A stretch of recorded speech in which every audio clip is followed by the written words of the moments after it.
Avant de commencer, je tiens à m'excuser parce que j'étais en retard aujourd'hui. Donc si on commence en retard, c'est ma responsabilité.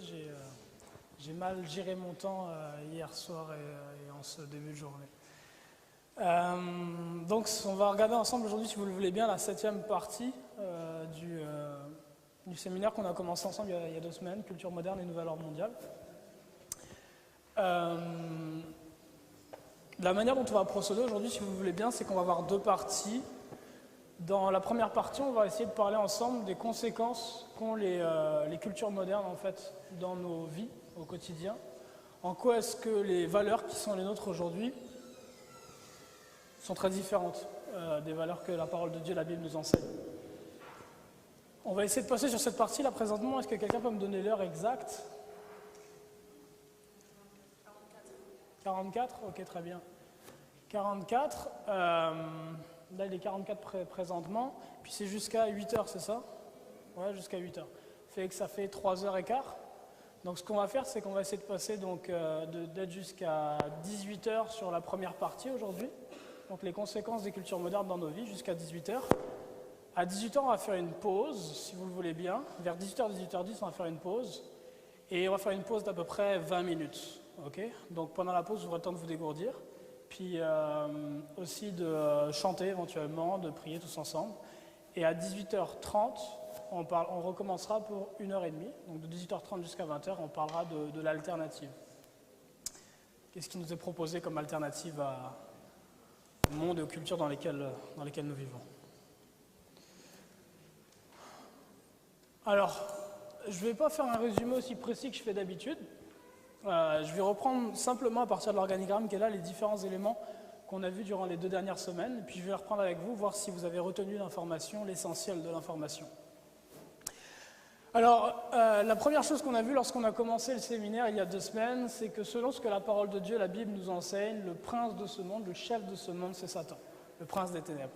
C'est lui qui dirige la terre. La Bible déclare qu'il donne la gloire et l'autorité sur terre à qui il veut, car elle lui a été donnée. Et ce que nous avons vu, c'est qu'effectivement, Adam, qui avait gloire et autorité sur terre, a décidé de donner sa gloire et son autorité à Lucifer.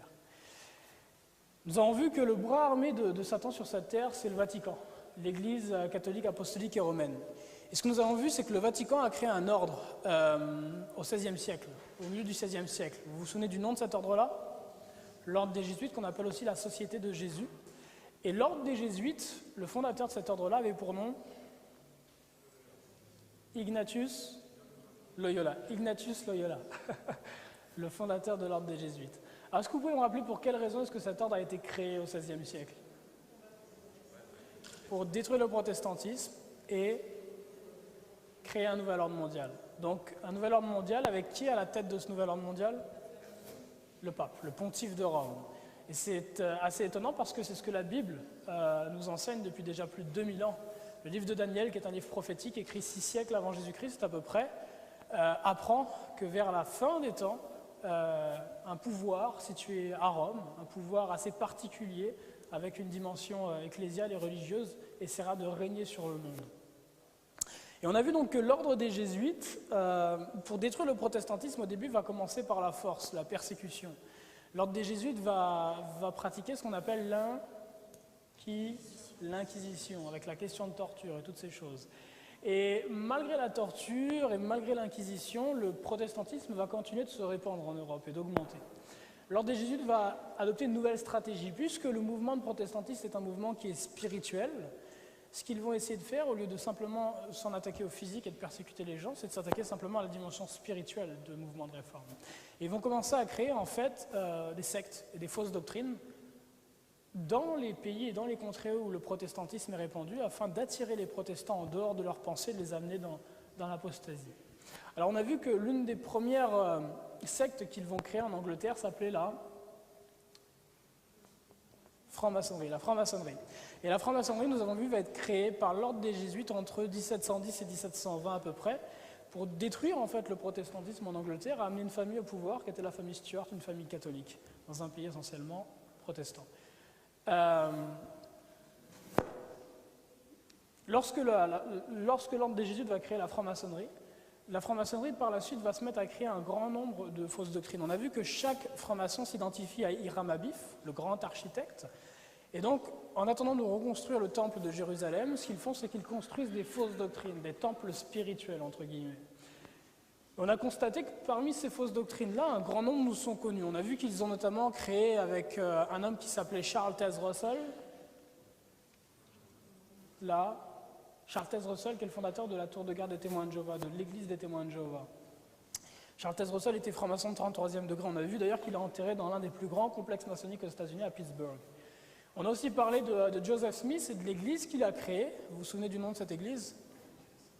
Les Mormons, l'église de Jésus-Christ des Saints des Derniers Jours. On a vu que Joseph Smith, selon ses propres dires, est lui aussi franc-maçon de 33e degré.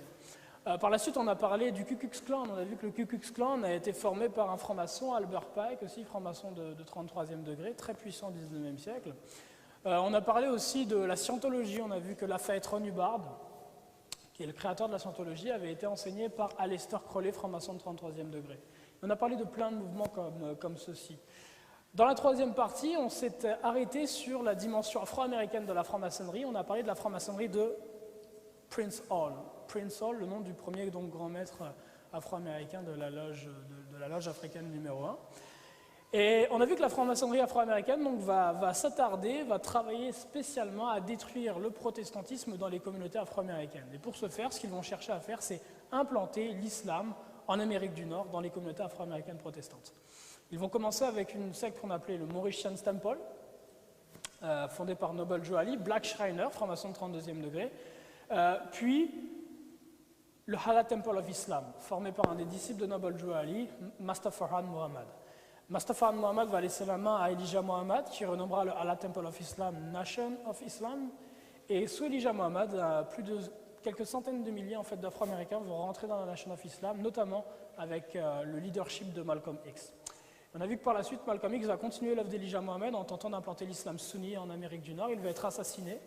Son statut de martyr va donner un élan, un momentum au mouvement, et c'est Wahiddin Muhammad, le fils d'Elijah Muhammad, qui va continuer cette œuvre-là, donc de la Nation of Islam. Et on a vu qu'un peu plus tard, de la Nation of Islam, en fait, vont sortir de la nébuleuse de la Nation of Islam, vont sortir 4 grands gourous, Malachi York, Luce Farrakhan, Wahiddin Muhammad et Clarence 13X, et que ces 4 grands gourous francs-maçons, en fait, vont chacun, en tout cas pour 3, créer une secte dans laquelle ils vont former les pères fondateurs de la culture hip-hop. On a vu pour Clarence 13X, c'était les 5%ers. Est-ce que vous pouvez me nommer certains des noms des groupes ou des artistes qui ont grandi dans la secte des 5%ers? Hein? Plus fort. Ok, donc on avait Erykah Badu, on avait le Wu-Tang Clan, on avait quoi encore? DMX, on a parlé de DMX plutôt par rapport à la Nation of Islam. On a vu quelques noms, donc parmi les 5%ers, on a parlé aussi de Busta Rhymes, etc. Ensuite, on a parlé de la Nation of Islam, on a vu que Snoop Dogg était très proche de Luce Farrakhan, on a vu que les Public Enemy le reconnaissaient comme leur prophète, comme leur guide, on a vu que c'était la même chose pour Ice Cube et pour beaucoup d'autres noms encore. On a parlé aussi de l'islam sunni, on a vu que Loon, ancien membre de Bad Boys, des P. Diddy, prêche l'évangile de l'islam sunni, si on veut, et beaucoup d'autres artistes encore, comme Napoléon ou encore Freeway. Et puis on a parlé aussi de Malachi York, on a vu que Malachi York, qui a créé la secte des New Hobians, a eu notamment dans sa secte, dès un très jeune âge, le très connu Jay-Z, qui a grandi dans la communauté New Hobian de Bushwick, dans le Bronx. Et donc Jay-Z a été enseigné, formé par ce franc-maçon de au moins 32e degré, Malachi York, aussi appelé Dr. York. Et donc la conclusion à laquelle nous sommes arrivés, c'est que la culture hip-hop est une pure création du Vatican, tout comme les autres fausses doctrines dont nous avions parlé. Donc que le Vatican travaille très très fort pour détruire l'enseignement de la parole de Dieu sur cette terre. Et je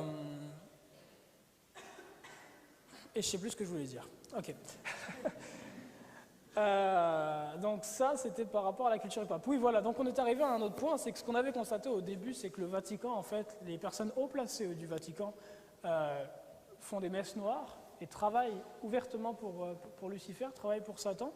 Et la question qu'on s'était posée, si le Vatican a créé la culture hip-hop, on devrait être en mesure de retrouver dans la culture hip-hop des bourgeons, en fait, de culte luciférien ou satanique. Et hier, c'est ça qu'on s'est attardé. On a levé le voile sur des choses qui sont communes à la plupart des gens aujourd'hui. On a levé le voile dessus, on a essayé de voir qu'est-ce qui se passe derrière dans les coulisses. Et ce qu'on a vu est assez sombre. Et je sais que ça a choqué beaucoup de personnes. Le but était de vous choquer. Le but était de vous choquer. Le but était d'amener en vous des sentiments peut-être de colère en voyant ça, oui. Parce qu'en vous choquant par rapport à ça, j'espère que vous vous en détournerez définitivement. Malheureusement, chaque jour, beaucoup de foyers ouvrent leur télévision, leur poste de télévision à la maison, et regardent tous ces artistes-là. Moi, je vous ai montré ce que ces artistes-là font dans les coulisses, afin que vous puissiez vous détourner d'eux. Donc ça, c'était les parties qu'on a vues jusqu'à aujourd'hui, et puis là, on va rentrer dans les conséquences, en fait, de ces cultures dans nos vies.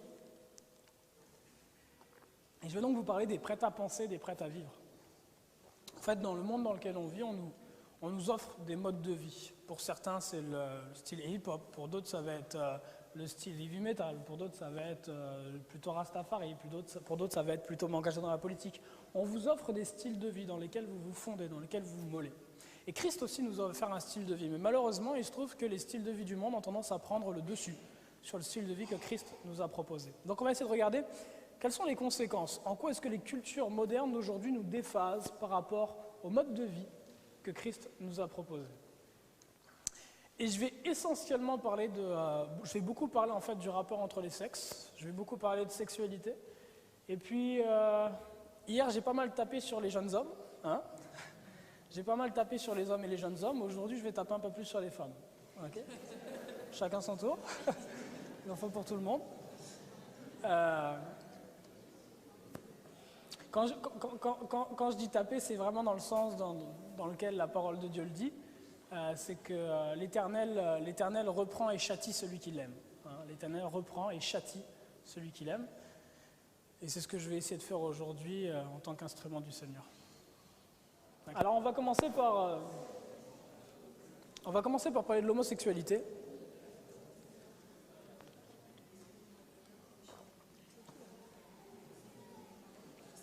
Alors l'homosexualité, qui est donc le fait d'avoir des relations sexuelles avec une personne du même sexe que soi, est une pratique qui est aussi vieille que le péché certainement, donc on dirait vieille comme le monde.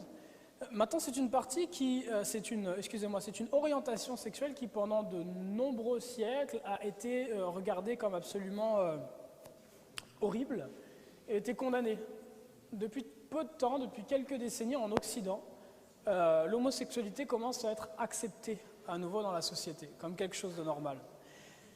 Et non seulement l'homosexualité est acceptée dans la société comme quelque chose de normal, mais les personnes de l'Église, les membres de l'Église chrétienne vivant dans le monde, ont tendance aussi à être affectés par ces points de vue-là et à accepter aussi l'homosexualité. J'ai entendu certains prédicateurs dire que l'homosexualité est une bénédiction, qu'être homosexuel c'est une bénédiction de Dieu.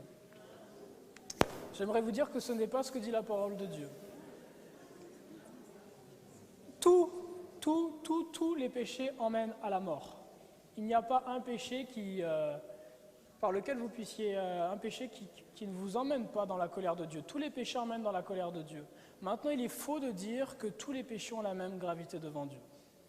Jésus-Christ lui-même l'a dit clairement dans l'Évangile, il fait une gradation des péchés. Lorsqu'il est présenté devant Ponce Pilate, Ponce Pilate lui dit « Ne sais-tu pas le pouvoir que j'ai ?» Et Jésus-Christ lui dit « Tu n'aurais aucun pouvoir s'il ne t'avait pas été donné d'en haut. C'est la raison pour laquelle celui qui me livre à toi commet un plus grand péché que toi. » Donc Christ fait clairement une gradation des péchés, montre qu'il y a certains péchés qui aux yeux de Dieu sont plus graves que d'autres. Et dans la parole de Dieu, dans la Bible, l'homosexualité est présentée un peu comme le fond du trou, comme l'un des éléments les plus bas auxquels l'humanité puisse arriver lorsqu'elle s'éloigne de Dieu. Ça c'est Lil Wayne et Birdman.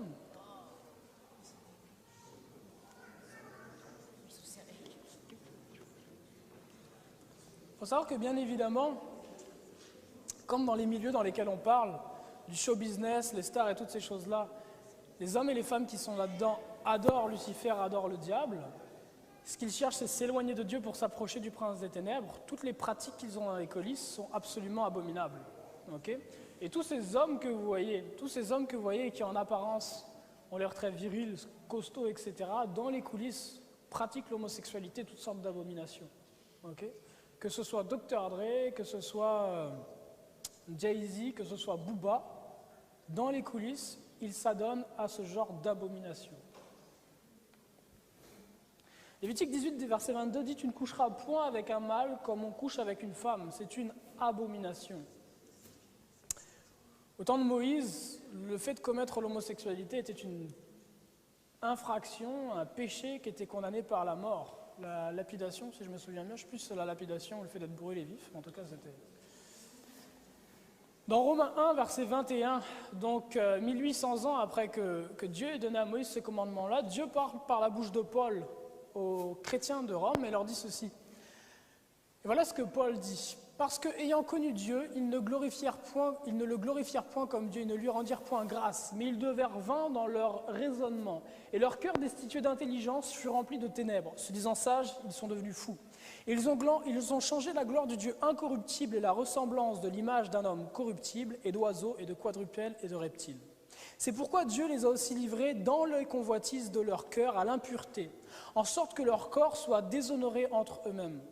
Eux, qui ont changé la vérité de Dieu en mensonge et ont honoré et servi la créature plutôt que celui qui l'a créée et qui est béni éternellement. Amen. C'est pourquoi Dieu les a livrés à des passions infâmes, car leurs femmes ont changé l'usage naturel en celui qui est contre nature. Et l'homme aussi, pareillement, laissant l'usage naturel de la femme, se sont embrasés dans leur convoitise l'un envers l'autre, commettant l'infamie mal avec mal et recevant en eux-mêmes la dure récompense de leurs égarements. Et comme ils n'ont pas eu de sens moral pour garder la connaissance de Dieu, Dieu les a livrés à un esprit réprouvé pour pratiquer des choses qui ne conviennent pas. Donc ce que dit ici Paul dans l'Épître aux Romains, c'est que lorsque l'homme commence à s'éloigner de Dieu, parce qu'il sait qu'il est pécheur et destiné à la colère de Dieu, lorsque l'homme commence à vouloir se cacher de la face de Dieu et se met à adorer autre chose, à pratiquer l'idolâtrie, que ce soit sous la forme d'un veau d'or ou que ce soit sous la forme d'avoir une chose dans votre vie qui est plus importante que n'est Dieu, lorsque l'homme s'adonne à ces choses-là, Dieu laisse l'homme seul avec son cœur tortueux. Et l'homme descend de plus en plus dans le péché, ce qui est mal. Et l'apôtre Paul dit, lorsqu'il tombe au fond du trou, il commet l'infamie. Homme avec homme et femme avec femme, l'homosexualité. Donc c'est vraiment présenté comme quelque chose qui est absolument horrible et abominable dans la parole de Dieu. Maintenant, de la même façon que Dieu appelle un voleur à se repentir, un adultère à se repentir, il appelle un homosexuel à se repentir. Et de la même façon que sa grâce et son amour peut se déverser sur une personne qui commet l'adultère, le mensonge ou quoi que ce soit, sa grâce et son amour peut aussi se déverser pour celui qui est tombé dans l'homosexualité. 1 Corinthiens 6, verset 9. Ne savez-vous pas que les injustes n'hériteront point du royaume de Dieu? Ne vous y trompez pas.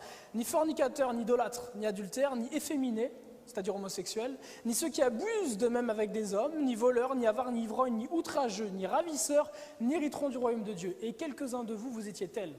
Mais vous avez été lavés, et vous avez été sanctifiés, et vous avez été justifiés au nom du Seigneur Jésus et par l'Esprit de notre Dieu.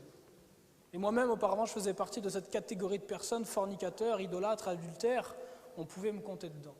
Le Seigneur Jésus a déversé sa grâce dans ma vie. Tout à l'heure, l'apôtre Paul disait qu'ils reçoivent en eux-mêmes le salaire de leurs iniquités. Quel est le salaire du péché, dit la Bible? La mort. Le salaire du péché, c'est la mort.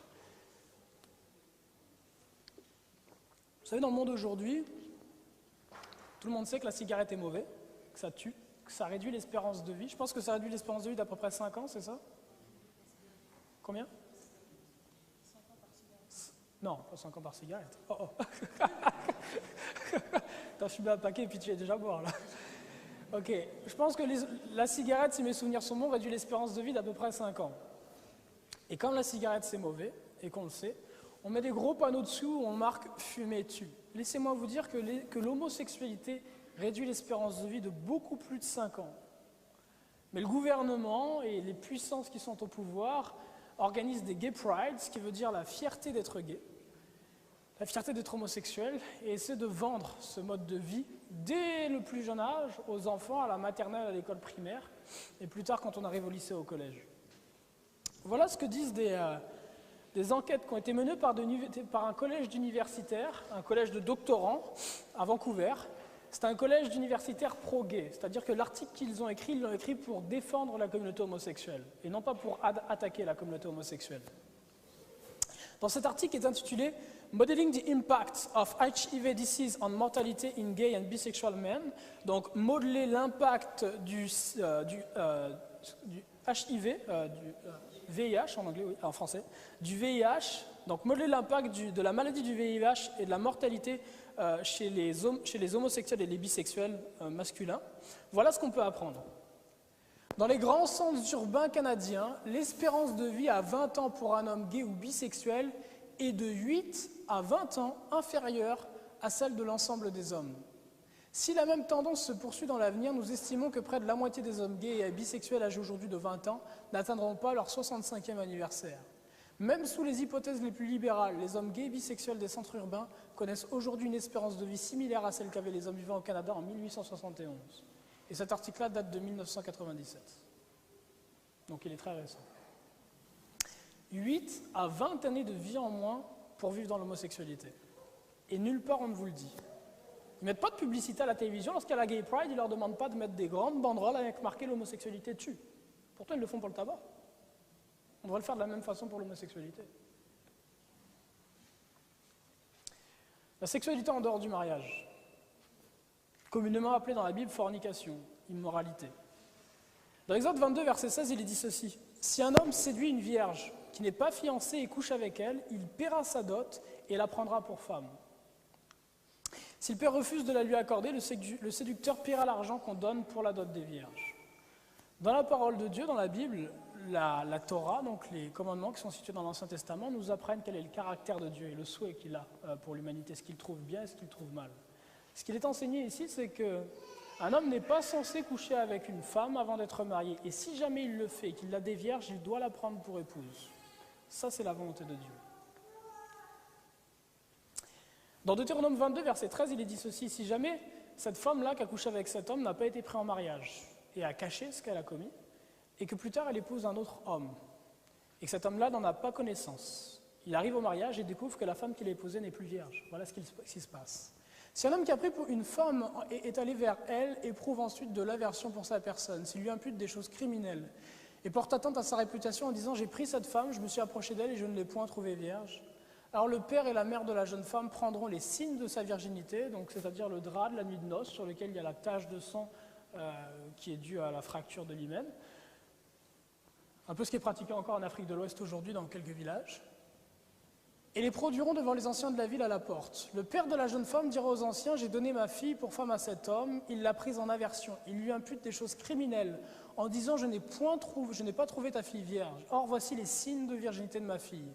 Et ils déploieront son vêtement devant les anciens de la ville. Les anciens de la ville saisiront alors cet homme et le châtieront. Et parce qu'il a porté atteinte à la réputation d'une vierge d'Israël, ils le condamneront à une amende de 100 cycles d'argent, ce qui équivaut à peu près à une année de salaire, qu'ils donneront au père de la jeune femme. Elle restera sa femme et il ne pourra pas la renvoyer tant qu'il vivra. Mais si le fait est vrai, si la jeune femme ne s'est point trouvée vierge, on fera sortir la jeune femme à l'entrée de la maison de son père, elle sera lapidée par les gens de la ville, et elle mourra parce qu'elle a commis une infamie en Israël en se prostituant dans la maison de son père. Tu ôteras ainsi le mal du milieu de toi. Notez ici que Dieu appelle la sexualité en dehors du mariage de la prostitution. Se prostituer, ce n'est pas forcément coucher pour de l'argent. Coucher en dehors du mariage, c'est toujours coucher pour quelque chose. Il n'y a personne qui couche gratuitement.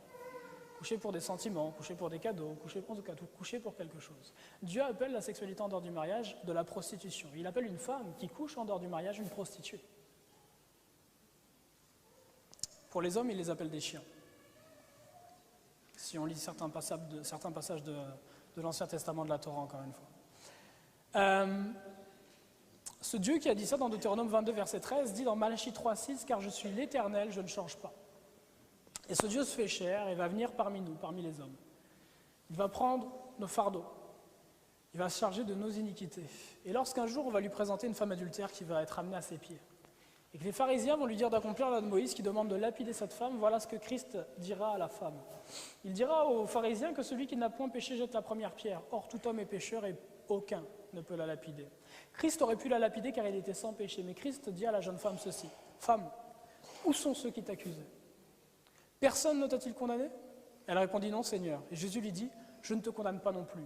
Va et ne pêche plus. » Mais Jésus dit aussi dans Jean 5, verset 14, « Ne pêche plus, de peur qu'il ne t'arrive quelque chose de pire. » Parce que la grâce du Seigneur peut vous sauver de la lapidation du temps présent. Mais si vous la négligez, elle ne vous sauvera pas des flammes de l'enfer et de la colère de Dieu. Donc dans son amour immense, Dieu nous appelle à la repentance. Si nous sommes tombés dans de telles vices, de tels péchés, il nous appelle à en sortir et à vivre avec lui, pieusement. dans la sanctification. Le même Dieu qui avait en horreur il y a 2000 ans, 3000 ans, 4000 ans, le fait que des hommes et des femmes couchent en dehors du mariage, et le même Dieu qui désirait que de telles personnes soient lapidées, est le même Dieu qui nous dirige aujourd'hui et qui soutient le monde. Le même. Et l'idée en psaume, vous entendez souvent dire que Dieu n'aime pas le péché, mais qu'il aime le pécheur. C'est faux, ça n'est pas biblique. Dans psaume, il est dit très clairement que Dieu haït tous ceux qui commettent l'iniquité. Nulle part dans la Bible, il est dit qu'il aime le pécheur. Par contre, Dieu aime son Fils Christ plus que toute chose. Et s'il voit Christ en vous, alors il vous aimera aussi. Alors la question qu'on peut se poser, c'est, mais dis, il arrive quoi à l'homme qui arrive au mariage puis qui n'est pas vierge? Hein? Pourquoi est-ce que c'est les femmes dont il est question? Je vais essayer de répondre à la question avec un paradigme. On va parler un petit peu d'immigration. J'ai mis une carte ici là, qui représente les flux migratoires. Si on veut contrôler l'immigration dans un pays, il y a plusieurs options qui s'offrent à vous. En fait, si vous voulez contrôler les flux migratoires, vous avez deux possibilités. La première, c'est de mettre un espion, de mettre un agent derrière chaque migrant possible, derrière chaque migrant éventuel. Donc, c'est-à-dire que vous envoyez des escortes partout en Afrique de l'Ouest, en Afrique du Nord et en Asie, et vous mettez derrière chaque personne qui possiblement peut émigrer vers la France un espion pour l'empêcher d'immigrer. C'est la première solution. La deuxième solution, c'est que vous dites, ok, on va leur laisser faire leur jeu, mais ce qu'on va faire, c'est qu'on va mettre une barrière tout autour de la France. On va être présent aux frontières, on va empêcher les gens de passer aux frontières. C'est laquelle qui est la plus simple à mettre en place de ces deux solutions? Là, la deuxième. La deuxième est la plus simple à mettre en place. Qui choisit d'ouvrir la porte d'une maison? Est-ce que c'est celui qui veut rentrer ou est-ce que c'est celui qui est dans la maison? C'est celui qui est dans la maison qui choisit d'offrir son lit et l'hospitalité à celui qui veut rentrer. Autrement, si une personne rentre dans la maison sans avoir l'autorisation et l'hospitalité de la personne qui habite dans la maison, on l'appelle un voleur. Oui ou non? Ou un brigand. C'est donc celle qui est dans la maison qui choisit si elle offre l'hospitalité. Et laissez-moi vous dire que c'est la même chose par rapport à la sexualité. Ce n'est pas à l'homme de choisir s'il peut rentrer dans telle ou telle femme, c'est à la femme de dire « Ok, tu rentres ou tu ne rentres pas ».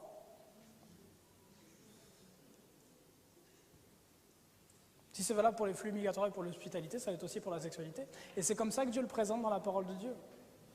C'est comme ça que Dieu le présente. Notez aussi une chose, c'est qu'un homme qui a des rapports sexuels en dehors du mariage est irresponsable et pêche. Mais une femme qui a des rapports sexuels en dehors du mariage l'est beaucoup plus. Je peux aller vers n'importe quelle femme et vivre dans la fornication, en ressortir aussi propre quasiment que j'y suis entré.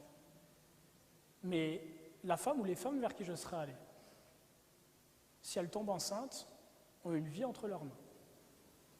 Une responsabilité pour une personne qui vivra peut-être 80, 90 ans sur cette terre. Et qu'elles élèveront sans père.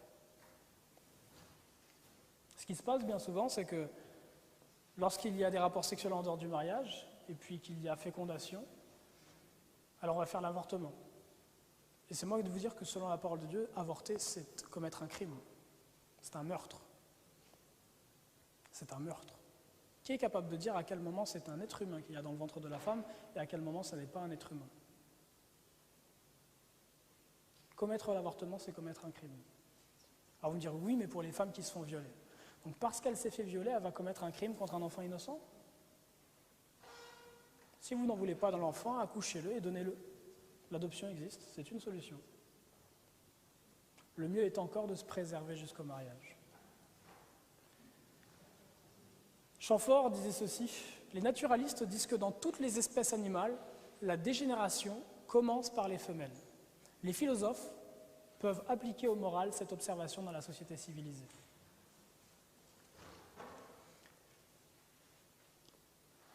La génération X, avez-vous déjà entendu parler de la génération X, la génération Y et la génération Z? Est-ce que c'est des termes qui vous sont familiers? Ouais. La génération X, en fait, c'est la génération qui m'a précédé. Moi, j'ai 26 ans, la génération qui était avant moi, donc qui a, mettons, entre 35 puis 45-50 ans à peu près, là. Entre 35 et 45 ans, c'est la génération X. Même peut-être un peu plus âgée. La génération X. Ma génération est la génération Y, la génération qui me suit, qui nous suit, c'est la génération Z. Voilà ce qu'il était dit par rapport à la génération X. Quand ils ont interviewé pour la première fois les membres de la génération X, grosso modo ceux qui avaient en dessous de 25 ans, shocked a more traditional British public. Ok, cela a choqué le public traditionnel britannique. Still smarting from the... Ok, encore très ancré dans l'austérité qui a suivi les années de la guerre. Ce qu'a révélé le fait d'interviewer la génération X, c'est que c'est une génération d'adolescents qui étaient assez penchés dans tout ce qui avait attrait au rock, ou took purple arts, okay, qui prenaient de la drogue, et qui avaient des relations sexuelles avant le mariage. Et qui portaient aussi des habits outlandish, je ne sais pas ce que ça veut dire. Peut-être Lance en tout cas. Mais ce qu'il est dit en fait, la génération X, donc la génération de ceux qui m'ont précédé, juste avant nous qui avons à peu près 25-26 ans, là, ou au-dessus ou en dessous, est la première génération qui a commencé à avoir des rapports sexuels en dehors du mariage. Jusque dans les années, jusqu'à la fin des débuts 60, milieu 60, le fait d'avoir des rapports sexuels en dehors du mariage, c'était pas normal. C'était pas normal, on était très très très mal vus. L'un des éléments qui a permis que ça arrive, c'est la pilule. La pilule, qui permet de réguler la naissance, qui permet de détruire l'ovule avant qu'il soit fécondé. Un autre élément, c'est qu'au XXe siècle, on observe qu'il y a eu une variation au niveau du comportement sexuel des femmes, mais en revanche, le comportement sexuel des hommes, lui, a très peu varié. En Occident, je vous parle. L'ennemi s'est essentiellement attaqué à la jante féminine. Prenez un autre élément, au niveau du travail. Le travail des hommes a peu changé durant le XXe siècle. Qu'est-ce qui a changé de l'autre côté? Par exemple, le travail des femmes. Là où, au début du XXe siècle, les femmes étaient essentiellement au foyer, s'occupaient des tâches de la maison et de leur famille, à la fin du XXe siècle, les femmes travaillent autant que les hommes. Ce qui est à la source d'ailleurs d'un grand nombre de déséquilibres qu'on retrouve aujourd'hui dans les milieux familiaux. Laissez-moi vous donner un paradigme. Alors ce que j'ai montré ici, là, c'est une brosse à dents. Vous connaissez tous ce qu'est une brosse à dents? Ouais. Ok. Si je prends une brosse à dents, que je me brosse les dents avec, ok. Et puis que je viens voir le jeune homme qui est assis ici, Herman, c'est ça? Et puis Herman se brosse les dents avec aussi. Et puis je viens voir ici, c'est Joël, c'est ça? Puis Joël se brosse les dents aussi avec. Ok, donc on est déjà 3 à s'être brossé les dents avec. Comment tu t'appelles? Cindy? Si je te propose la brosse à dents, tu veux bien te brosser les dents avec? Non?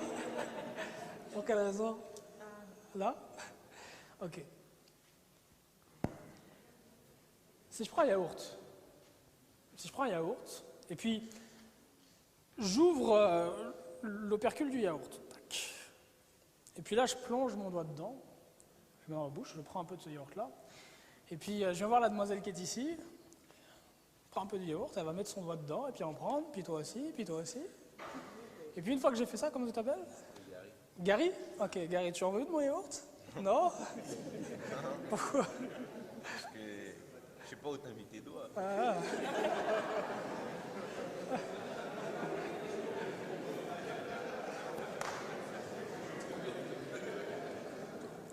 Alors donc on sait faire preuve d'hygiène, et de sensibilité par rapport à ce qui a trait à notre bouche et l'hygiène de notre bouche. Il y a aussi beaucoup de valeurs morales qui sont derrière ça, parce qu'au fond, il y a très peu de chances d'attraper une maladie ou quelque chose comme ça en prenant un yaourt après quelqu'un ou une brosse à dents. C'est faible. C'est surtout au niveau moral, en fait, qu'on a certains tabous qui nous empêchent de faire ça. Si, pour ce qui a trait à notre bouche, que tout le monde voit, on est capable d'avoir un certain jugement et d'avoir des instruments ou de la nourriture qui est un usage propre, personnel. Combien plus doit être le cas pour les parties génitales, bien plus sensibles? Hein? Non?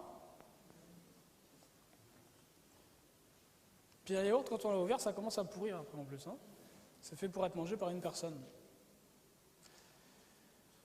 Alors ça, c'est un article scientifique fait en 2003, en mai 2003, qui porte sur ce qu'on appelle premarital sexual activities, les activités sexuelles avant le mariage. Vous entendez souvent dire à la radio, à la télévision, que l'endettement des ménages explique le taux de divorce. Vous entendez souvent dire à la radio, à la télévision, que l'échec scolaire des enfants peut être un facteur qui explique le taux de divorce. Par contre, il y a un élément dont vous entendez rarement parler.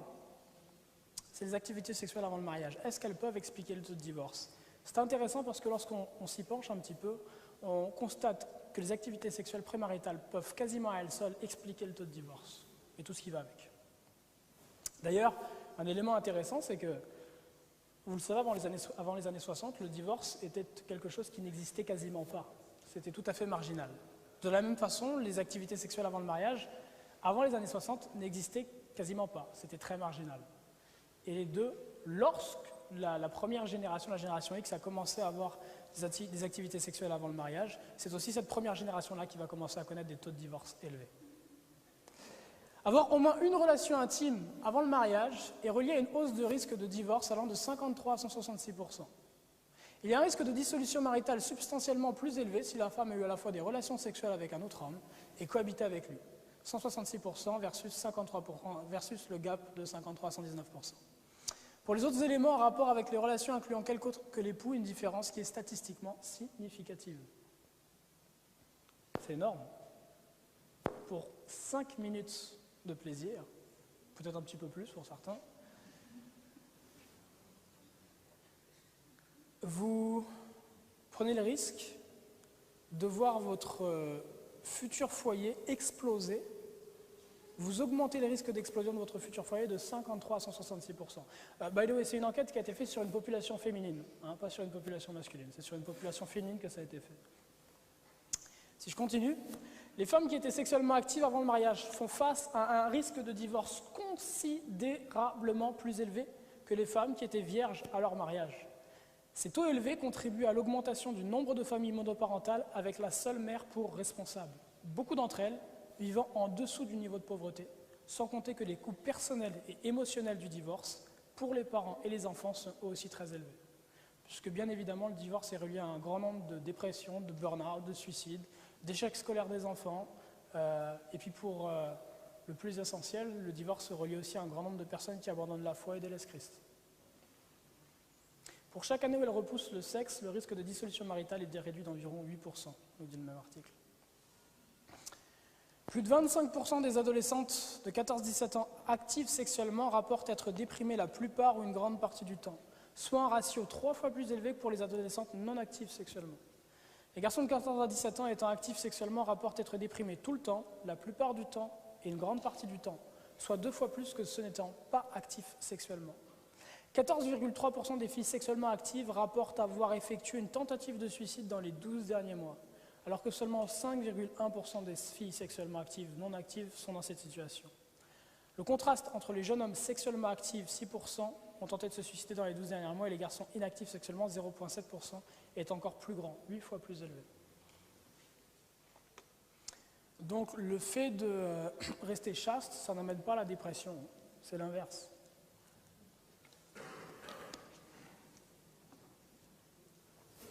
Dans 1 Corinthiens 11, verset 7, il dit quelque chose de magnifique.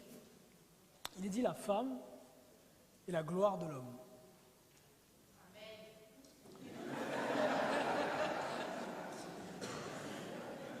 Il est dit « La femme est la gloire de l'homme ». Je ne sais pas si vous avez... Il est quelle heure? 17h20. Okay. Je ne sais pas si vous avez déjà réfléchi à ça. Dieu, lorsqu'il a créé, en Genèse chapitre 1 et 2, Dieu, lorsqu'il crée la terre, sépare la lumière d'avec les ténèbres, et voici, il vit que c'était bon. Il sépare les eaux du dessus et les eaux du dessous, et voici, il vit que c'était bon. Il fait paraître le sec, et puis il voit que c'est bon. Il va créer les luminaires dans les cieux, il voit que c'est bon. Il crée les poissons, les oiseaux, il voit que c'est bon. Il crée les mammifères, les animaux, il crée l'homme, il voit que c'est bon. Il regarde tout ça et dit, voici, tout est très bon. Tout est bon, bon, bon, bon, bon. Dieu crée à la perfection. Et il va dire, dans toute cette perfection-là, il y a une chose qui est imparfaite. Il n'est pas bon que l'homme soit seul. Ça peut paraître un peu blasphématoire, ce que je vais dire là. Ça ne l'est pas. J'essaie un peu de rentrer dans le texte, mais lorsqu'on regarde les 2 premières parties de Genèse, on voit qu'il y a un vide dans la création de Dieu, un vide que même la présence de Dieu ne peut pas combler. Et pour combler ce vide-là, Dieu va créer la femme. C'est le dernier être créé. Un peu comme la cerise sur le gâteau. Aussi est-il dit, la femme est la gloire de l'homme. Mais laissez-moi vous dire une chose. Laissez-moi vous dire une chose. Lorsque j'achète une voiture et qu'elle est neuve, ok, j'ai une certaine gloire à rouler dedans. Elle est toute propre, elle sent bon, elle est pareillée, génial. Lorsque j'achète une voiture et que c'est une seconde moins, c'est un petit peu moins engageant. Puis lorsque je roule dans une vieille voiture qui a eu je ne sais combien de conducteurs avant moi qui n'en ont pas pris bien soin, bien, je roule dedans la tête baissée.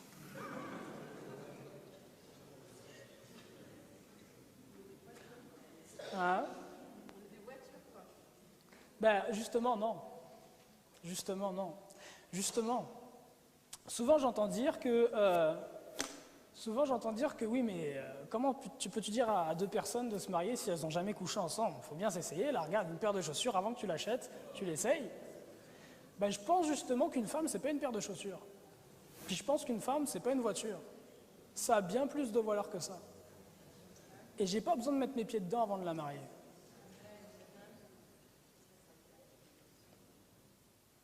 Une femme qui arrive au mariage pur, croyez et sachez que son homme aura confiance en elle. Non seulement qu'il aura confiance en elle, mais qu'il sera fier de l'avoir à ses côtés. Et parce qu'il sera fier de l'avoir à ses côtés, elle se sentira bien en sa présence. Parce que la femme est la gloire de l'homme, et ce qu'elle attend de son époux, c'est qu'il la regarde comme sa gloire et son bijou. À juste titre, Dieu a créé la femme pour être la gloire de l'homme. Mais lorsqu'une femme a eu des relations sexuelles avant le mariage, et c'est sali une fois, deux fois, trois fois, 10 fois, plus, aujourd'hui on ne compte plus, croyez bien que l'homme qui la marie n'a pas la même confiance en elle, n'a pas la même fierté en elle.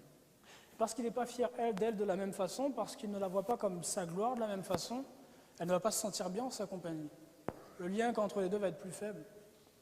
Puis un jour, malheureusement, ça peut se finir par une rupture, un divorce. Alors c'est pas pour tous les couples. Grâce à Dieu, l'amour de Jésus se déverse, nous lave de nos iniquités et nous permet de porter des choses que naturellement nous n'aurions pas pu porter. Et certains couples réussissent à traverser la vie et à rester heureux malgré toutes ces choses-là. Mais pour beaucoup de couples et la majorité, ça se finit comment? Par un divorce. Ici en France, c'est combien de pourcentage des couples qui divorcent? Au Québec, c'est un peu plus de 50% des couples qui divorcent. Et ce qui est intéressant, c'est que ce n'est pas 100% des couples qui se marient. Ce qui signifie que sur le tout petit pourcentage des personnes qui se marient, 50% divorcent. Mais si on regarderait la totalité des couples, ceux qui vivent ensemble comme conjoints de fait, le taux de divorce au Québec doit avoisiner facilement les 80 à 85%. Si on prenait en considération les conjoints de fait. C'est absolument énorme. Énorme. Et ce sont des vies qui sont totalement brisées. Parlons des relations prémaritales, si vous voulez bien. Parce que oui, ok, mais dit, donc on ne doit pas coucher ensemble avant le mariage. Mais à quoi ressemblent les relations entre un homme et une femme avant le mariage? À quoi ressemblent-elles? Il y a une abomination qui est rentrée dans l'Église depuis plusieurs décennies et qui est considérée comme normale. C'est ce qu'on appelle en anglais recreational dating. Recreational dating, on peut traduire ça par les relations récréationnelles. Ce qu'on appelle recreational dating, ce qui est un principe qui vient du monde, on peut l'opposer à un principe biblique qu'on pourrait appeler biblical courtship. En français, le fait de faire une fréquentation qui soit biblique, donc en accord avec ce que Dieu nous demande. La notion de recreational dating, d'avoir un copain ou une copine, puis on est ensemble, on passe quelques mois ensemble, on n'a aucune intention de s'épouser à la base, peut-être que si le temps passe, on se mariera, et puis au bout d'un moment, ça va plus, fait qu'on se sépare. Puis après, j'ai un autre copain, une copine, je ne vous parle même pas de personnes qui couchent ensemble, hein. Je vous parle simplement d'avoir un copain et une copine. Cette notion-là est tellement païenne et étrangère à la volonté de Dieu qu'il n'en est même pas question dans toute la parole de Dieu. Du début jusqu'à la fin, le thème n'est même pas abordé tellement c'est un contresens par rapport à la vie d'une personne qui est sainte et qui est en Christ. Même les païens ne pratiquaient pas ce genre d'abomination. Lorsqu'on voit aujourd'hui dans l'Église des jeunes hommes de 15 ans, des jeunes filles de 15 ans ou 16 ans ou plus jeunes ou un petit peu plus âgés qui sortent ensemble, puis qui s'embrassent, puis je ne vous dis pas qu'ils couchent ensemble, ça va totalement à l'encontre de ce que Dieu nous demande. Totalement à l'encontre. Pour vous donner une idée de la sainteté que Dieu nous demande dans les relations prémaritales, il y a peut-être, vous savez, je suis comme vous, j'apprends, hein, j'ai été baptisé il y a simplement 2 ans et quelques, puis j'apprends à chaque mois davantage de Dieu. Puis ce que je vous dis aujourd'hui, je ne savais pas forcément il y a 5 mois. Il y a à peu près 3-4 mois, j'étais au téléphone avec un ami, et puis un ami en fait qui était dans une église où je donnais des conférences, et puis en fait il me disait, Mehdi, sois sur tes gardes, fais attention par rapport aux femmes et toutes ces choses-là. Et puis je lui dis, oui, je sais. Quand je regarde la Bible, je vois que même Salomon, qui était l'homme le plus sage, est tombé à cause de ça. Et que c'est pas le seul, que beaucoup d'autres sont tombés et que Satan a utilisé des femmes païennes ou étrangères pour les faire tomber. Et puis, je lui disais, de toute façon, présentement, j'ai pas une claire vue de ce à quoi doivent ressembler les relations entre un homme et une femme avant le mariage.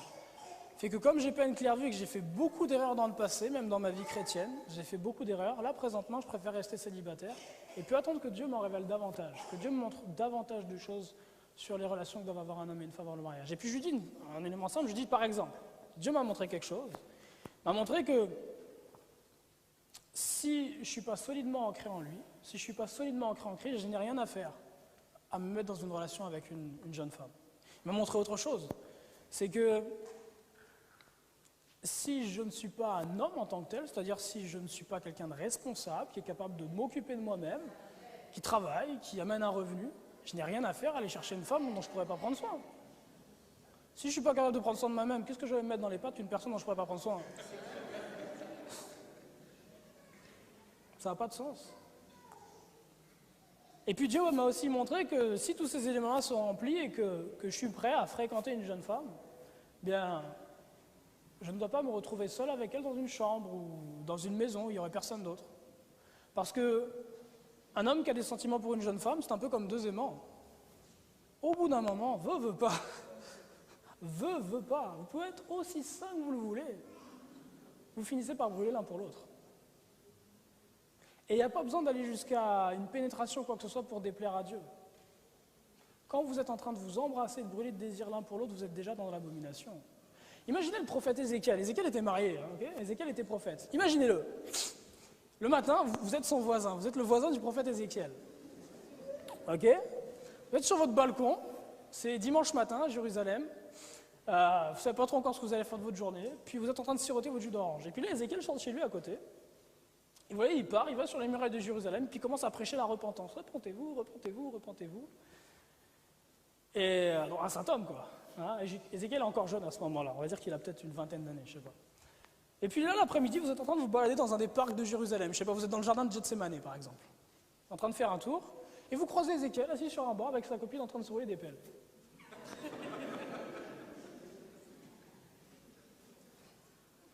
Allez-vous donner de la crédibilité à sa parole?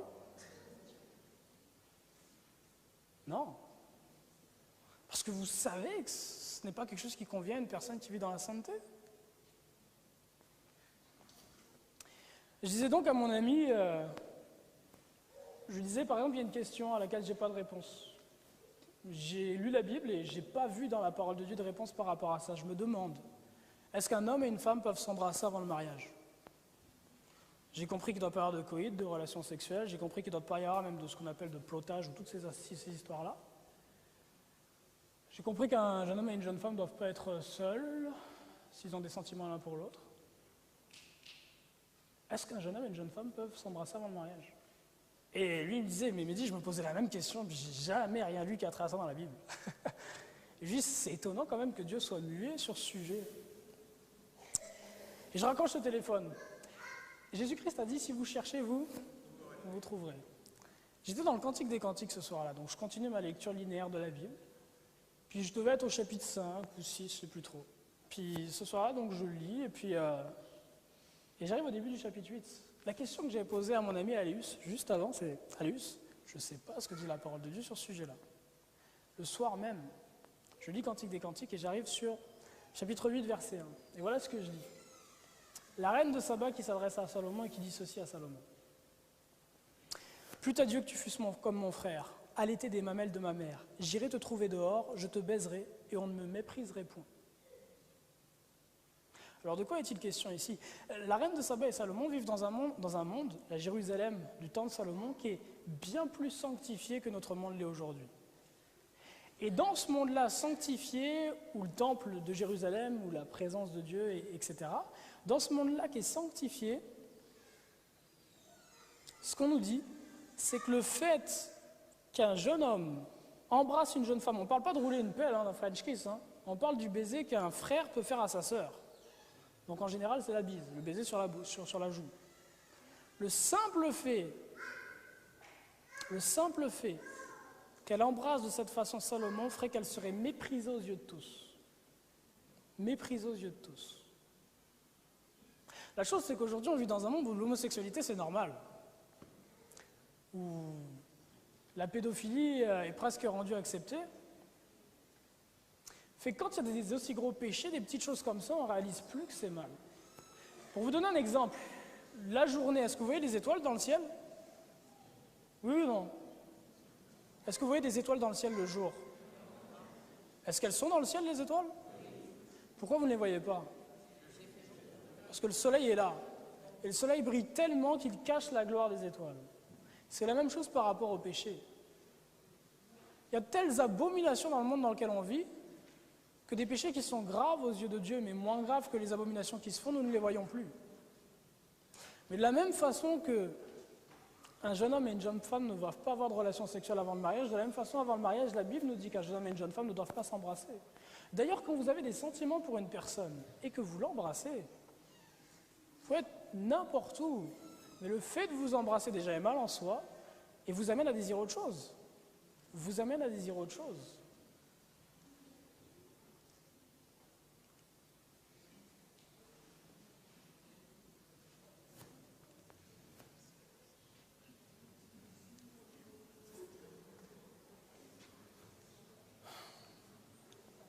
On va parler de la masturbation maintenant.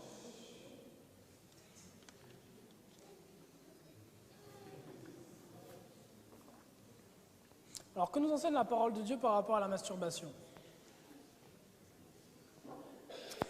Dans Genèse 38, verset 1, il est dit ceci. Il arriva qu'en ce temps-là, Judas descendit avec ses frères et se retira vers un homme d'Adoulam nommé Hira. Et Judas y vit la fille d'un Cananéen nommé Shua. Il la prit et vint vers elle, et elle conçut et enfanta un fils, il le nomma Er. Et elle conçut encore, enfanta un fils, elle le nomma Onan. Elle enfanta encore un fils, elle le nomma Shéla. Et Judas était à Kézib quand elle enfanta. Et Judas prit une femme pour Er, son premier-né. Elle s'appelait Tamar. Mais Er, premier-né de Judas, fut méchant aux yeux de Dieu, l'Éternel, et l'Éternel le fit mourir. Alors Judas dit à Onan, viens vers la femme de ton frère, prends-la comme beau-frère et suscite une postérité à ton frère. Mais Onan, donc ça, cette loi-là s'appelle la loi du Lévira, mais Onan savait que cette postérité ne serait pas à lui. Et quand il venait vers la femme de son frère, il se souillait afin de ne point donner de postérité à son frère. Il y a différentes interprétations qui existent de ce texte-là. Il y en a certains qui disent que Onan, en fait, se retirait avant l'éjaculation. D'autres disent que Onan se masturbait avant d'aller coucher avec Tamar, afin de ne pas déposer de semence en elle lorsqu'il couchera avec elle. Du mot Onan est descendu le terme du vieux français qu'on appelle onanisme. Onanisme qui est un synonyme pour masturbation. S'il est bien question de masturbation ici, mais de toute façon ce n'est pas le seul argument qu'on a, mais s'il est bien question de masturbation ici, la masturbation est appelée par Dieu une souillure. Il se souillait. Or Dieu nous demande de vivre dans la pureté, dans la sainteté. Premier élément. Deuxième élément, si on réfléchit à la mécanique, entre guillemets, de la masturbation.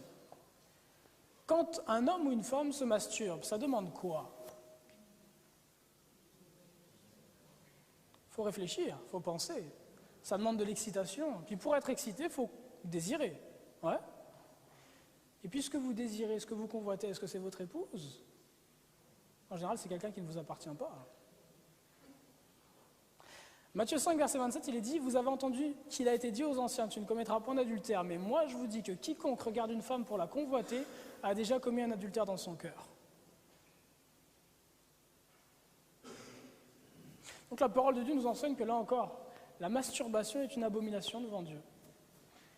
Et laissez-moi vous dire ceci, lorsque vous vous masturbez, vous excitez votre corps et vos pensées.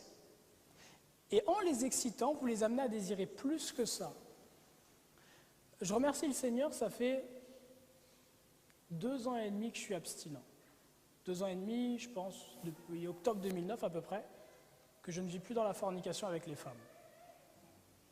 Que j'ai choisi de rester abstinent jusqu'au mariage ou jusqu'au retour de Christ si jamais le Seigneur souhaite que je reste célibataire. Sachez qu'il est impossible à un homme ou à une femme de rester abstinent si la personne se masturbe. C'est impossible. Parce que la masturbation crée une excitation qui vous amène à chercher la relation sexuelle avec l'autre. On a tendance à penser que c'est quelque chose qui permet d'abaisser l'excitation, les tensions. Au contraire, ça les abaisse pour un moment, mais ça les réaugmente par la suite. Sur les 5 minutes qui suivent, il y a une baisse de la tension et la tension va augmenter après. Vous ne pouvez pas rester dans la sainteté et plaire à l'Éternel en commettant de telles choses. Parlons maintenant de l'habillement. Alors ça, c'est l'affiche d'un film qui est sorti en 1990. Le film s'intitule Pretty Woman. Et en 1990, quand ce film-là est sorti, lorsqu'on regardait l'affiche, on savait de qui il était question. On savait que c'était l'histoire d'un homme d'affaires et d'une prostituée. Simplement en regardant l'affiche. Aujourd'hui, si la même affiche paraissait, personne ne serait capable de dire de quelle histoire il s'agit.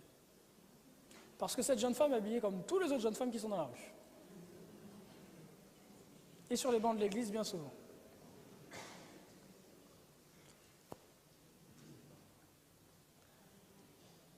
Le travail de ceux qui sont aux commandes des cultures modernes, qui lobotomisent la jeunesse et la génération aussi des parents et des adultes, leur travail, c'est de vous amener dans des modes de vie et de pensée qui sont abominables aux yeux de Dieu, de vous éloigner du Seigneur et de vous rapprocher de Satan. Le mode vestimentaire qu'ils vendent, le mode vestimentaire dont ils font la promotion, pensez-vous que c'est le mode vestimentaire de la bête ou le mode vestimentaire de Dieu? C'est le mode vestimentaire de la bête. Les mouvements de mode, les modes, toutes ces choses-là, ne viennent pas de Dieu. Elles viennent de l'ennemi.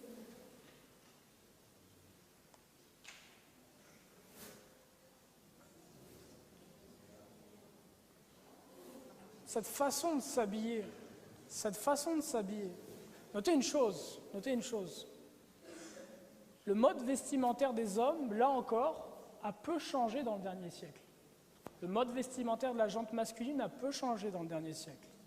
En revanche, ce qui a énormément changé, c'est le mode vestimentaire des femmes. Énormément changé et évolué. Je vous le disais hier, il y a simplement quelques années, quand j'étais encore un débauché vivant dans le monde, quand les jeans moulants sont arrivés, moi-même j'étais choqué. Et j'étais un dépravé à l'époque. Aujourd'hui, 5-6 ans plus tard, c'est normal et c'est même normal dans l'Église. Selon ce que dit la parole de Dieu, vous allez peut-être me trouver réac, mais je ne suis pas là pour vous plaire. Il y a un seul à qui je souhaite plaire et il est là-haut. Dans Deutéronome 22, verset 5, il est dit « Une femme ne portera point un habillement d'homme, et un homme ne mettra point des vêtements de femme, car quiconque fait ces choses est en abomination à l'Éternel. » Il n'est pas dit de quel type d'habit il s'agit, il est dit simplement « Ne vous habillez pas de la même façon ». Si l'homme s'habille ainsi, tu t'habilles différemment. Et si la femme s'habille ainsi, tu t'habilles différemment. Selon les cultures, le vêtement de l'homme et de la femme peut varier. Ce que dit le Seigneur, c'est que l'homme et la femme doivent s'habiller différemment. Alors on va me dire, oui, mais les pantalons que portent les femmes, ce pas les mêmes pantalons que portent les hommes. C'est quoi la différence entre le pantalon que porte un homme et une femme? Bien souvent, c'est que le pantalon que porte un homme, c'est un pantalon qui est large. Le pantalon que porte une femme, c'est un pantalon qui est tout moulant. Là est la différence, bien souvent. Là est la différence bien souvent. Il est possible de se vêtir de manière correcte. Il est possible d'être belle, ok? Le Seigneur ne demande pas à quiconque de s'en les dire, tout en faisant preuve de pudeur. Les leggings, ce sont des sous-vêtements. Ce ne sont pas des vêtements.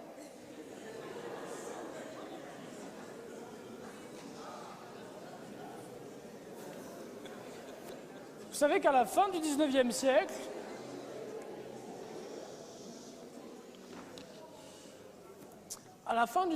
siècle, les strings n'existaient pas. Les strings n'existaient pas et c'est ce genre de choses qu'on portait sous les vêtements. Ce qu'on appelle aujourd'hui des leggings. Et décolletés. Je n'arrive toujours pas à comprendre comment se fait-il que quand je rentre dans une église, je vois des décolletés. Je n'arrive pas à comprendre. Quel est le sens de la chose? Le sein, c'est quoi comme partie? Partie qui est intime? Est-ce que c'est une partie auquel l'homme est indifférent ou auquel il est assez sensible? L'homme est extrêmement sensible à cette partie-là. Ça appelle quel genre de pensée chez un homme lorsqu'il voit une paire de seins? La convoitise, l'excitation? Écoutez, il y a plusieurs éléments par rapport au décolleté. La première chose, c'est que normalement, si je suis chrétien, ce n'est plus moi qui vis, mais c'est Christ qui vit en moi. Lorsque je viens au temple, et ce n'est pas simplement lorsque je viens au temple, parce que je trouve assez hypocrite le fait de se vêtir d'une certaine manière à l'église et puis de se vêtir comme un débauché là pendant la semaine. Et Dieu aussi le trouve hypocrite. Lorsque je viens au temple, je viens pour adorer et rendre gloire à qui? Quand les yeux de mon frère sont dans mon décolleté, est-ce qu'ils sont devant la gloire de Dieu?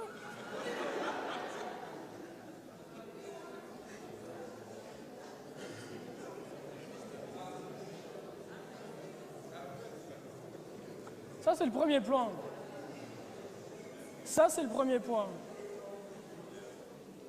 Lorsque les yeux de mon frère sont dans mon décolleté, ce que je fais, c'est que je voile la gloire de Dieu. Sachez une chose, il y a peu de choses que l'Éternel ait autant en horreur que le fait qu'on prenne sa gloire. Il le dit clairement dans sa parole, pour rien au monde il ne laissera sa gloire à un autre. Pour rien au monde. La gloire de Dieu est ce qu'il y a de plus important.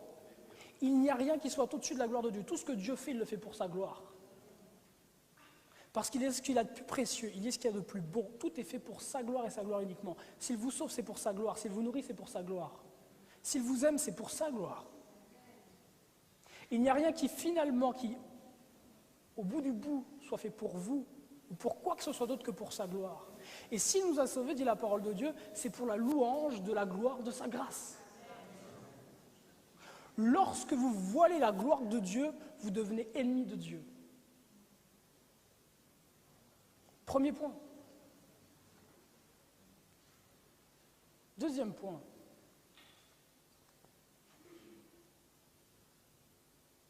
Les seins d'une femme, c'est une des plus belles choses qui est sur cette terre. C'est magnifique. Une femme à qui Dieu a donné d'être belle et bien formée, d'avoir une belle poitrine, c'est une bénédiction de l'Éternel. Moi, ce n'est pas moi qui me réveillerai à 4 heures du matin pour répondre à tous vos désirs. Ce n'est pas moi qui vais courir pendant je ne sais combien d'années pour réussir à vous charmer et que vous me mariez enfin. Ce n'est pas moi qui, pendant une vingtaine, trentaine, quarantaine d'années, serai à vos côtés quand tout ira bien et quand tout ira mal, qui vous soutiendrai dans les difficultés, dans les moments forts.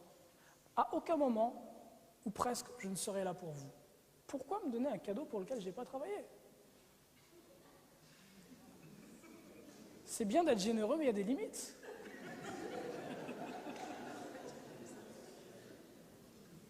Ce qui se passe, voyez-vous, c'est que il y a quelque chose de normal. C'est que Dieu a créé la femme pour l'homme. Dieu a créé la femme pour l'homme. Pour l'homme et au final pour sa gloire. Donc la femme, en étant avec l'homme, glorifie Dieu dans le cadre du mariage. Donc il est normal pour la femme de désirer qu'un homme la prenne pour épouse. Maintenant, dites-vous bien une chose, c'est qu'à aucun moment Dieu n'a fait les seins de la femme pour être un attrait qui attire l'homme à lui, à elle. Pour la marier ou la prendre. Si l'homme qui vous marie ou l'homme avec qui vous êtes vient vers vous et attiré vers vous à cause de vos seins, des seins, il y en a 10 000. Et quand il sera lassé par les vôtres, il ira en chercher d'autres.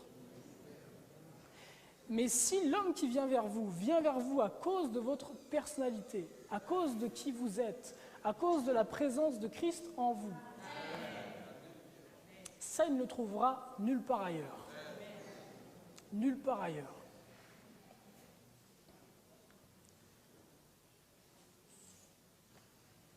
Il y a quelques décennies, même les prostituées ne mettaient pas ce genre de choses. Matthieu 5, verset 28, il est dit ceci. Moi, je vous dis que quiconque regarde une femme pour la convoiter a déjà commis un adultère avec elle dans son cœur. Donc celui qui convoite une femme, celui qui regarde le décolleté d'une femme et la convoite, commet l'adultère. Et la Bible dit que ceux qui sont adultères n'hériteront point du royaume des cieux. Premièrement. Deuxièmement, il est aussi dit dans Luc 17, verset 1, il est impossible qu'il n'arrive pas des scandales.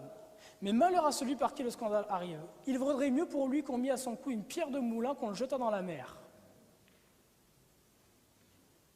Donc il est dit d'une part que celui qui commet l'adultère, qui convoite, n'héritera pas du royaume des cieux, mais il dit d'autre part que pour la personne à cause de qui la convoitise est arrivée, le jugement sera encore pire. En mettant des décolletés, des histoires moulantes et toutes ces choses-là, et en causant des hommes, en faisant tomber des hommes dans la convoitise, mesdames, et c'est aussi valable pour nous, les hommes, lorsque nous mettons sur nous des habits qui sont moulants, qui font voir notre musculature et toutes ces choses-là. En faisant ce genre de choses-là, vous vous réservez pour la colère de Dieu. Pour la colère de Dieu. L'Éternel a ces choses en abomination. Et il dit que le jugement qui tombera sur de telles personnes qui sont une pierre d'achoppement pour les autres sera pire que si on leur attachait une pierre au cou et qu'on les jetait dans un lac. Pire. Et Jésus-Christ ne ment pas, il dit la vérité. Dans Romains 12, verset 2, il est dit « Ne vous conformez pas au siècle présent, mais soyez transformés par le renouvellement de l'intelligence, afin que vous discerniez ce qui est la volonté de Dieu, ce qui est bon, agréable et parfait. »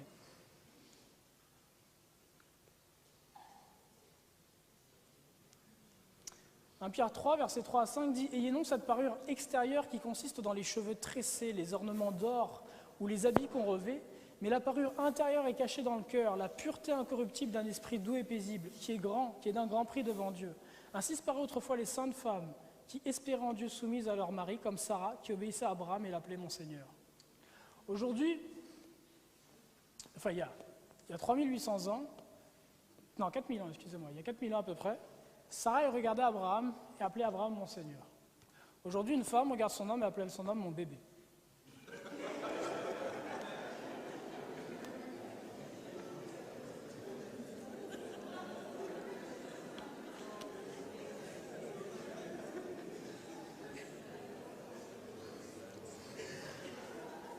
Ça en dit beaucoup. Ça en dit beaucoup sur ce à quoi on est arrivé. Et laissez-moi vous dire que la responsabilité pour ça repose essentiellement sur les épaules des hommes. Quand vous avez quelqu'un qui passe son temps devant des matchs de foot, qui passe son temps devant la PlayStation ou je ne sais quoi, comment l'appeler un homme? Nous sommes faits pour combattre. Abraham, Sarah était capable de l'appeler mon Seigneur parce qu'elle avait vu partir à cheval avec 300 hommes combattre contre je sais combien de rois et revenir vainqueur de tous ces rois-là. C'était un homme, ouais. Aujourd'hui, nous ne combattons plus contre des choses qui sont charnelles, nous combattons contre des choses qui sont spirituelles et qui sont bien plus grandes encore que ce qu'Abraham a combattu. L'Éternel demande à chaque homme ici présent d'être un chasseur de dragons. Nous sommes là pour chasser, pour combattre contre le diable et son armée. Et on ne combat pas contre Satan et son armée devant la télévision à regarder les matchs du Paris Saint-Germain ou de je ne sais quelle chose vaine et stupide.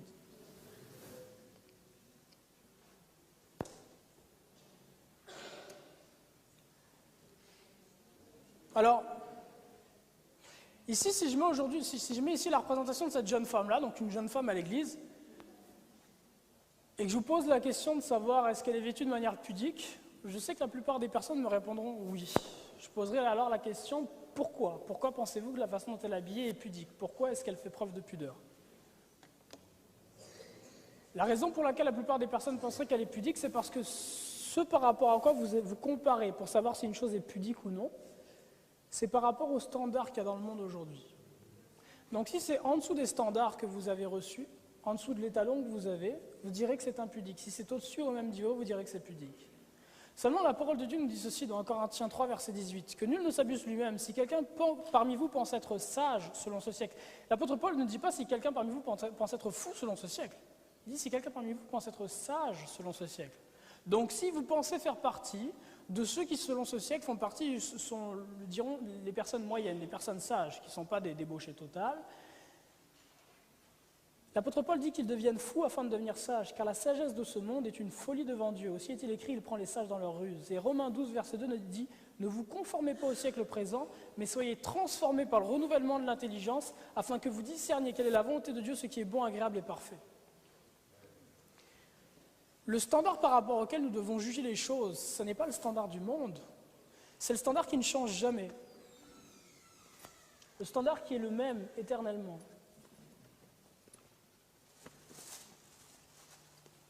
Elle est où ma Bible? Elle est ici. Ok?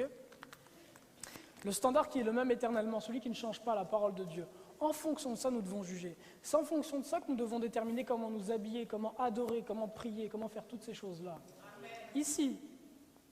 Et non pas en regardant aux hommes qui sont autour de nous. Le cœur de l'homme est tortueux par-dessus toute chose. La pensée de l'homme est inimitié contre Dieu. Elle ne sait pas se soumettre à sa volonté, et pire encore, elle ne peut pas se soumettre à la volonté de Dieu. En regardant aux hommes, vous êtes perdus. Regardez à Christ et vous serez sauvés. Si je mets cette représentation-là, aujourd'hui, on dirait que c'est une femme qui est vêtue de façon pudique dans l'église. Aujourd'hui. Ça, c'est une icône qui vient d'un magazine qui s'appelle le Harper's Bazaar. Harper's Bazaar, c'est un petit peu l'équivalent du Cosmopolitan aujourd'hui, si vous voulez, ou de Vogue. C'était le magazine de mode féminin qui avait la meilleure presse à la fin du 19e siècle. Cette représentation-là date de 1868. Et ce qu'elle nous montre, en fait, ce sont les longueurs de robe qui sont regardées comme étant convenables pour une jeune fille. À 4 ans, voilà le niveau auquel devait arriver la robe. À 8 ans, c'est ici. À 10 ans, c'est là. À 12 ans, c'est ici. À 14 ans, c'est là. 16 ans et plus, ça arrive ici au niveau de la chaussure.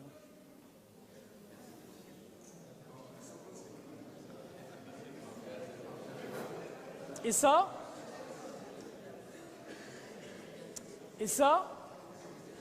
ce sont les valeurs qui ont prédominé pendant des siècles et des siècles.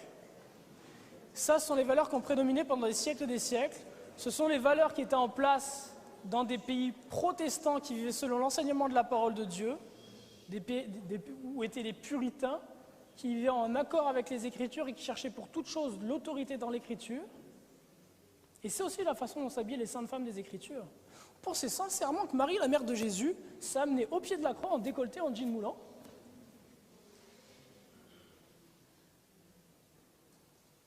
Non.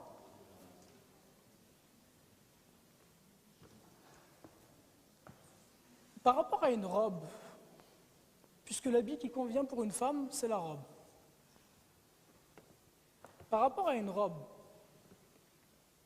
lorsque je porte une robe, et que si je m'assois, celui qui est en face de moi est capable de voir ce qu'il y a entre mes jambes, il y a quelque chose qui ne va pas. Il y a des éléments que nous sommes censés garder pour le domaine privé, qu'on n'est pas censé offrir aux vues au-dessus de tous. Et la parole de Dieu nous en parle. Dans Exode 20, verset 26, il est dit ceci. Dieu parle au sacrificateur. Et voilà ce qu'il dit au sacrificateur. C'est un élément auquel il fait attention, qui est important pour lui. Il va en parler juste après les 10 commandements, quand il parle de l'autel. Il dit ceci. Tu ne monteras point à mon autel par des degrés, afin que ta nudité ne soit pas découverte. Donc ce que Dieu dit, c'est, vous n'allez pas faire des marches comme ça, parce que je ne veux pas que quand vous montiez, on puisse voir en dessous.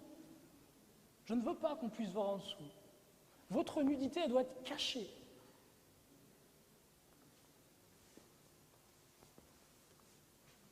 Il dit après dans Exode 28, verset 42, « Fais-leur, il manque le F, excusez-moi, fais-leur des caleçons de lin pour couvrir leur nudité. Ils auront depuis les reins jusqu'aux cuisses. Aaron et ses fils les porteront quand ils entreront dans la tente d'assignation et quand ils s'approcheront de l'autel pour faire le service dans le sanctuaire. Ainsi ils ne se rendront point coupables et ne mourront point. C'est une loi perpétuelle pour Aaron et pour ses descendants après lui. » Donc Aaron et ses descendants avaient cette sécurité pudique, entre guillemets, en dessous de leurs vêtements, et ils avaient par-dessus ça de longues tuniques qui descendaient jusqu'aux pieds.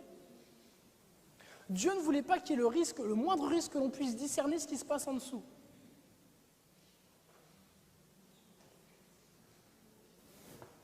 C'est pas la pensée de Mehdi, c'est Dieu. Le même Dieu qui a demandé ça à Moïse est encore le Dieu qui nous dirige aujourd'hui. N'êtes pas choqués par ces choses-là parce qu'aujourd'hui on va dans le métro et on se balade en poum-poum short avec des soutiens-gorge. Et vous regardez à ça et vous dites « Ah, ça c'est choquant, mais moi la façon dont je suis habillé c'est correct. » Non! Non, Dieu ne se conforme pas au siècle dans lequel on vit. Il ne se conforme pas. C'est une photographie d'une famille afro-américaine à la fin du 19e siècle. Alors à l'époque, ils étaient pauvres, sortaient de l'esclavage, mais pour beaucoup, ils étaient très pieux. Et si vous regardez la façon dont les hommes sont habillés, dont les femmes sont habillées, vous voyez déjà qu'il y a une différence dans le vêtement qui est très claire. Et quand je vous parle de la longueur des robes, vous voyez que je ne mentais pas, la robe arrivait au niveau des pieds. Il est possible d'être vêtu de manière très pudique tout en étant belle. Il est possible d'être vêtu de manière pudique tout en étant belle. À Montréal, on a l'une des plus grandes communautés juives au monde, à Montréal. Lorsque je regarde les femmes des juives orthodoxes, leur façon de s'habiller est absolument exemplaire à Montréal. Elles sont vêtues de manière pudique, mais sont belles. Aucune extravagance, mais elles sont belles. Elles sont sobres.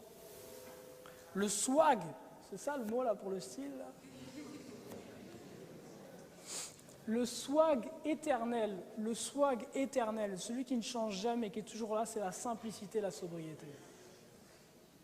Et c'est ça qui fait paraître votre vraie beauté. La photographie qui est là représente un petit peu ça, c'est les mormones s'habillent comme ça aussi. Lorsque vous voyez les mormones, c'est comme ça qu'elles s'habillent.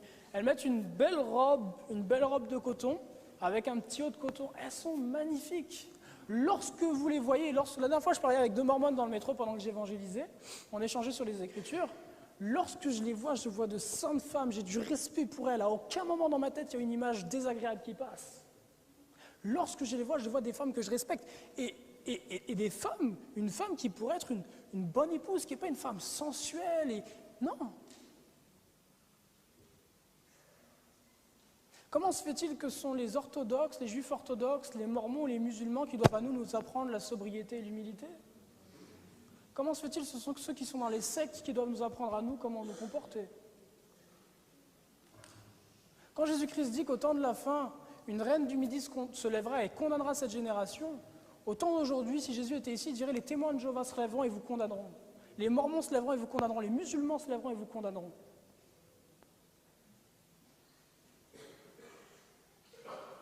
Il est possible d'être vêtu de manière correcte tout en ayant une certaine beauté. C'est possible. Je vais essayer de vous montrer jusqu'à quel point va la notion d'humilité, de sobriété, de pudeur dans la parole de Dieu. 1 Pierre 3, verset 1, on l'a déjà lu. 1 Timothée 2, verset 9, de même aussi que les femmes vêtues d'une manière décente avec pudeur et discrétion se parent, non pas de tresses d'or, de perles ou de toilettes somptueuses, mais d'œuvres bonnes comme il convient à des femmes qui se prétendent pieuses. Que la femme s'instruise en silence avec une entière soumission. Le passage là est clair. Le passage là est très clair. Mais si je regarde à nos communautés, particulièrement dans le monde afro-caribéo-américain, c'est toute la différence. Toute la différence.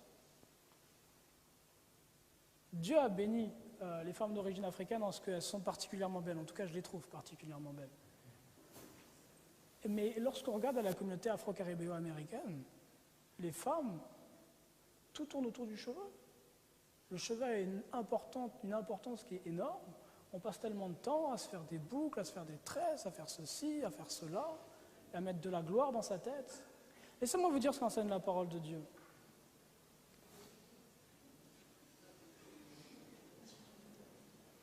Laissez-moi vous dire ce qu'enseigne la parole de Dieu. Il y a un texte de la parole, un texte de la Bible.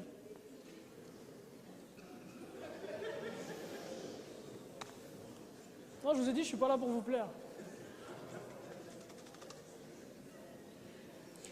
Je viens vous rapporter ce qu'était l'Église de Christ, et je viens vous rapporter ce qu'enseignaient ce qu'on appelle les pères, ce qu'enseignaient Tertullien et tous les autres, ce qu'on appelle les pères de l'Église. 1 Corinthiens 11, verset 13, un texte qui est tordu dans toutes les églises, ou une grande partie des églises.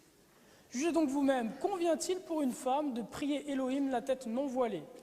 La nature elle-même ne vous apprend-elle pas que c'est un déshonneur pour l'homme d'avoir des cheveux longs? Mais la femme qui porte de longs cheveux, c'est pour elle une gloire, parce que sa chevelure lui a été donnée en guise de parure. Dans certaines versions de la Bible, comme dans la Louis II, il est dit que sa chevelure lui a été donnée comme voile. Le terme est mal traduit. Le terme qui est en grec paraboilon est traduit ici par Chouraki par parure, qui est la juste traduction du terme, et qui redonne tout son sens au texte qui commence au verset 1 d'un Corinthiens 11. On n'est pas là pour faire une étude là-dessus aujourd'hui, mais simplement pour vous dire que ce qu'enseigne l'apôtre Paul, c'est que les cheveux de la femme, ce sont sa parure. Une parure, c'est quoi? Un ensemble de colliers, par exemple. Un ensemble de colliers, on appelle ça une parure. Une parure, c'est quelque chose de glorieux. Vous me suivez? Quelque chose de glorieux. Ce qu'enseigne l'apôtre Paul à son Église, c'est ceci. Étant donné que vous êtes mort à vous-même, étant donné que vous n'existez plus, mais que c'est Christ qui existe en vous, vous n'avez pas à chercher de gloire pour vous-même. Vous devez cacher toute gloire que vous avez. Et ce qu'il dit au début d'un Corinthiens 11, cette pensée-là va tellement loin, de voiler sa gloire pour que toute gloire revienne à Dieu. Il leur dit, parce que les cheveux de la femme sont une gloire pour elle, écoutez, vous devriez même raser vos cheveux, mesdames. C'est ce qu'il dit. Maintenant, il finit en disant ceci. Mais parce qu'il est une honte pour la femme d'avoir les cheveux rasés alors qu'elle se voile. Parce que l'humilité, la pudeur et la sobriété, ça n'est ni vivre dans la honte, ni vivre dans la gloire. C'est entre les deux, c'est la neutralité. Et ce que Paul leur dit donc, c'est, puisque c'est une honte pour vous de vous raser les cheveux, voilez-les. Et il finit en disant ceci, la femme qui porte de longs cheveux, c'est pour elle une gloire, parce que sa chevelure lui a été donnée comme une guise de parure. Puisque c'est une gloire pour elle, qu'elle la voile devant le Seigneur. Et ce n'est pas simplement la femme qui doit voiler sa gloire devant le Seigneur. Sachez que dans Ésaïe, les anges qui sont devant le trône de Dieu se voilent la tête, se voilent le corps et se voilent les pieds. Ils voilent leur gloire devant la gloire de Dieu, afin qu'au final, toute gloire revienne à Dieu et que seul Dieu soit glorifié. Aucune chair n'a le droit de se glorifier devant Dieu. La gloire doit revenir à Dieu et à lui seul. Imaginez-vous jusqu'à quel point va l'enseignement de la Bible sur la pudeur et la sobriété. Lorsque vous parlez des femmes, les saintes femmes qui donnent en comparaison, Sarai, nous dit la parole de Dieu, était une femme voilée. Rebecca, femme d'Isaac, était une femme voilée, dit la parole de Dieu. Si vous lisez le Cantique des Cantiques, la reine de Saba était-elle aussi une femme voilée? Savez-vous pour quelle raison les musulmanes se voilent? Savez-vous pour quelle raison les musulmanes se voilent? Ou les juifs orthodoxes se voilent? Parce que c'est ce qu'enseignent les Écritures. Le prophète Mahomet, lorsqu'il est venu, avec sa fausse doctrine, a repris et a enseigné que la Bible était la parole de Dieu, même s'il a tordu dans tous les sens. Mais la raison pour laquelle il a enseigné aux musulmans de se voiler, c'est parce que les chrétiens et les juifs de l'époque se voilaient, étaient voilés. Et si vous lisez les pères de l'Église, les textes parabibliques comme ceux de Tertullien, ils rapportent que les femmes du 1er siècle étaient voilées. Et vous savez sur quel point était le débat à l'époque? N'était pas sur savoir si on doit se voiler ou pas. Tertullien, le débat était pour lui, le débat à ce moment-là, quand il écrit, le titre de son essai est intitulé « Du voile des vierges ». Quand il écrit, en fait, il écrit parce qu'il y a une polémique et qu'il y a certaines églises qui ne voilent pas leurs vierges. Toutes les femmes sont voilées, mais pas les vierges.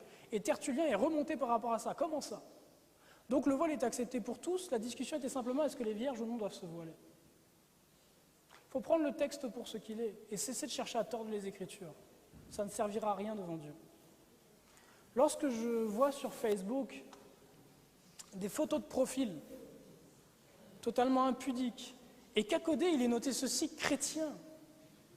Mais quelle image donne-t-on au monde? Quelle image donne-t-on au monde? Lorsque je vois des jeunes hommes ou des jeunes femmes qui, dans leurs photos, ont des positions et des tenues qui sont tout à fait... Quelle image donne-t-on au monde?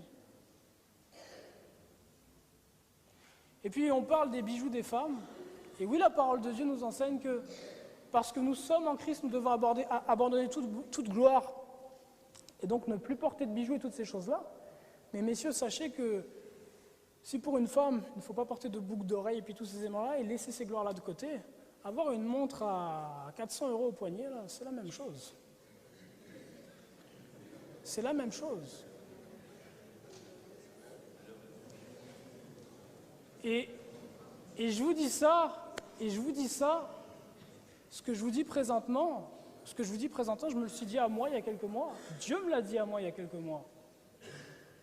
Parce que Vous savez, j'ai fait des études en finance, et puis lorsque vous êtes dans le monde de la finance ou dans le monde du business, de l'administration, le fait d'avoir une belle montre, ça compte beaucoup. On vous regarde pour votre gloire. Ah, la montre, elle est belle, c'est quelqu'un qui... Donc avant de commencer mes études, je m'étais acheté une grosse montre, une belle montre, plaquée or, etc.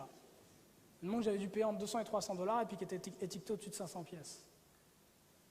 Et il y a quelques mois, je devais aller prêcher dans une église, et je prêchais par rapport au baptême, le baptême en tant que mort de l'ego, engagement d'une bonne conscience, ne plus avoir une mauvaise conscience, ne plus avoir conscience de soi, on est mauvais, mais avoir conscience de Christ, lui qui est bon et parfait. Donc il est au centre de nous-mêmes. Et donc je prêchais là-dessus, et le déroulement de la prédication m'a amené à aborder justement le sujet du décolleté, le sujet de toutes ces gloires, des grosses voitures et toutes ces choses qui n'ont aucun sens si on est vraiment en Christ, qui n'ont aucun sens pour ceux qui sont vraiment en Christ. Et le Saint-Esprit, lorsqu'il m'a révélé ces choses-là, la construction de ma prédication, n'arrêtait pas de me dire « médite ta montre ». Médite ta montre. Et moi je disais à Dieu « écoute, ma montre c'est pour regarder l'heure ». Ma montre c'est pour regarder l'heure. Médite ta montre. Avant d'aller prêcher le samedi matin, j'étais en train de prier. Et puis lorsque j'ai fini ma prière, j'ai défait ma montre et puis je l'ai mise dans ma poche. Je me suis dit, bon, si jamais on la voit, ça pourrait être une pierre d'achoppement pour certains. Moi, je l'ai pour garder l'heure, mais il y en a qui risquent de penser que c'est pour ma gloire. Puis j'ai fait ma prédication. Le soir, je suis rentré chez moi et le Saint-Esprit continue. Il y a une telle tristesse qui m'envahissait. Mais dis ce que je t'ai dit, c'est avant tout pour toi, même avant d'être pour les autres. Médite ta montre. Je dis, laisse-moi tranquille. Laisse-moi tranquille. Puis je vais sur Internet et puis je regarde des prédications, j'écoute des prédications. Là, c'était un sermon jam que je regardais, donc c'est une courte prédication de 10 minutes avec une vidéo qui l'illustre. Et alors que je regardais ça, en fait, il y avait une vidéo qui représentait un jeune homme qui se dit chrétien. Il a sa Bible posée à côté de son ordinateur et puis il est en train de surfer sur Internet le soir. Et puis il surfe sur tout un tas de sites qui n'ont rien à faire avec le fait d'être chrétien. Il regarde des sites de lingerie, par exemple, il regarde des grosses voitures et puis à un moment, il regarde des sites avec des grosses montres. Et peu à peu, il regarde ces choses-là, il éloigne peu à peu la parole de Dieu. J'ai dit, ok Seigneur, c'est bon, j'ai compris. J'ai défait ma montre. Si elle n'est pas bonne pour moi, elle ne sera pas bonne pour un autre. Et je l'ai jetée. Loin, là, je ne sais pas où elle est tombée dans le parc, là, mais je l'ai jetée. Écoutez une chose. La vie du chrétien, c'est un cheminement, c'est des marches qui vont les unes après les autres. Si je passe la première marche que Dieu m'a donnée, alors il présentera une seconde marche. Mais si je ne passe jamais la première marche, je n'aurai jamais la deuxième, la troisième, la quatrième et la cinquième. Pour avoir les marches les plus élevées, ça me demande de passer par les premières. Le fait d'avoir jeté cette montre-là, c'est une petite chose. Le fait d'avoir jeté cette montre-là, vous savez ce que ça m'a permis de faire? Ce que ça a permis à Dieu de faire, en tout cas. C'est que le Saint-Esprit m'a travaillé sur quelque chose de bien plus important que ma montre. Il m'a dit, Mehdi, si Christ vit réellement en toi, est-ce que la volonté de Christ, c'est de devenir PDG d'une grande compagnie et de faire beaucoup d'argent? Qu'est-ce que Christ ferait s'il vivait en toi? Est-ce qu'il mettrait tout pour sa carrière, pour devenir un grand financier, un grand banquier? Ou est-ce qu'il essaierait le plus possible de donner tout ce qu'il a pour aller annoncer l'évangile aux 3 milliards de personnes qui ne l'ont pas encore étendu? Le fait d'avoir passé cette marche-là, ça a permis au Saint-Esprit de travailler avec moi sur un autre élément qui était sur ma carrière. Et de m'amener à quoi? À dire, ok Seigneur, sitôt que ma dette d'études est remboursée, je vais faire ce que Christ aurait fait. Et Christ était quoi? Un missionnaire. Il a donné sa vie pour prêcher l'évangile, comme l'ont fait tous les autres. Si Christ vivait ici aujourd'hui sur cette terre, et je crois qu'il vit en certaines personnes, si Christ vivait aujourd'hui, Christ a quitté le royaume des cieux pour aller annoncer l'évangile à une terre qui était perdue. Si Christ était aujourd'hui ici parmi nous, il ne chercherait pas à faire une carrière de PDG, de docteur ou je ne sais quoi. Laissez-moi vous dire une chose, c'est bien d'être docteur, mais Dieu n'a pas besoin de docteur. Aujourd'hui, ce dont le royaume... Paul a soigné plus de personnes qu'un docteur ne pourra jamais en faire. Il n'a jamais fait d'études de médecine. Dieu n'a pas besoin de toutes ces choses-là pour soigner. Paul opérait des miracles, Jean et Pierre de la même façon. Il faut remettre Dieu à sa place, il est tout puissant. Et ce qu'il a demandé, c'est que nous allions prêcher l'évangile à toute la création. Et présentement, il y a 3 milliards de personnes qui, parce qu'ils n'ont jamais entendu parler du message de l'évangile et de Christ, périront, dit la parole de Dieu. Si Christ vit réellement en nous, il s'agit soit de donner toute sa vie, pour supporter ceux qui partent là-bas annoncer l'évangile, ou soit de faire partie de ceux qui partiront là-bas l'annoncer. Ça, c'est l'enseignement des Écritures. Ça, c'est l'enseignement des Écritures. Ça, c'est l'Église de Christ. Il n'y a pas de cœur de gospel ou de choses comme ça dans la première Église. C'est une bonne chose. Mais il n'est pas question de ça dans la parole de Dieu. Il est dit, renoncez à vous-même. Prenez votre croix et suivez-moi. Un autre élément dont j'aimerais vous parler, qui paraît aujourd'hui totalement banal et accepté par tous.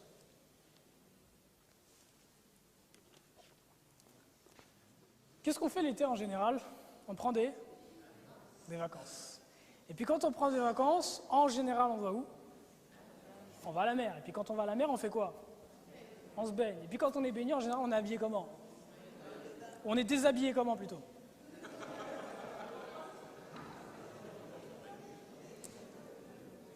Ce que vous voyez ici, alors il faut savoir premièrement que les temps de loisirs que nous avons aujourd'hui et les vacances que nous avons aujourd'hui, c'est quelque chose qui n'a jamais existé en Occident. C'est très très très récent. Les histoires de congés payés et les histoires d'une semaine de 35 heures, pendant de nombreux siècles, ça n'existait pas. Okay? On travaillait 12 heures par jour et des vacances, il n'y en avait pas. Le dimanche était offert simplement à chaque semaine et c'est tout. That's it, that's all. Au 19e siècle, en Angleterre notamment, les personnes aisées ont commencé à faire des bains de mer. À l'époque, voilà à quoi se ressemblait le fait d'aller à la mer. Donc c'était les gens riches qui allaient, les pauvres gens n'avaient pas le temps d'y aller, ils travaillaient. Les gens riches qui allaient à la mer, les hommes ne se baignaient pas avec les femmes, premièrement. Les sexes étaient séparés. Et ici, je vais vous expliquer un petit peu c'est quoi qu'on voit sur la photo. Les femmes, quand elles allaient à la mer, donc c'était les nobles, celles qui avaient beaucoup d'argent, ils allaient avec leurs servantes. Et vous avez la plage qui est ici, enfin vous avez la mer qui est ici, vous avez la plage qui est là, puis ici vous avez l'entrée de la plage, une centaine de mètres. À l'entrée de la plage, il y avait ce qu'on appelait les baiting machines, quelque chose comme ça, les machines à se baigner.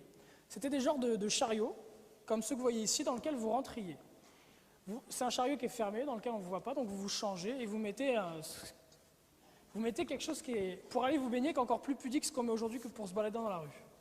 Donc, vous mettiez cette grande robe-là sur vous. Et vos servantes tirent la machine à se baigner jusque dans la mer pour que personne ne puisse vous voir dans cette tenue-là. Là, on étendait de chaque côté de la porte 2 voiles et vous étiez portés dans l'eau. Et une fois que vous étiez dans l'eau, c'était correct, plus personne ne vous voit, il y avait juste la tête qui dépassait. Puis c'est ce qu'on voit ici qui est représenté. Un petit peu après, là c'était en Californie, ici. Non, en Californie ou en Floride, l'un des deux. Ça c'est quelques décennies plus tard. Vous voyez on voit des jeunes hommes, il y a un petit garçon qui est à la plage, un petit garçon qui est juste ici, là, en t-shirt et puis en boxeur. Puis le reste des gens, vous voyez comment ils se sont habillés en bord de plage. Ça, c'est au début du XXe siècle. Là où j'ai pris cette image-là, il y avait une légende. Et sur la légende, tenez-vous bien, il était expliqué que ces femmes-là étaient des aguicheuses.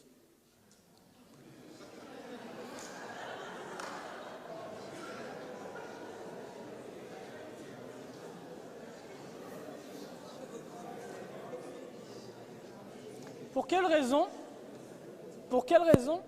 Parce qu'elles se pavanent dans leur tenue de bain. Elles se pavanent dans leur tenue de bain à côté de l'endroit où passent les gens pour se faire voir dans cette petite tenue-là, qui a été vue de manière totalement indécente. Si on avance un petit peu dans le temps, les bains mixtes commencent, et puis on voit que la taille du, je ne sais pas comment on appelle ça, là, en tout cas, réduit encore.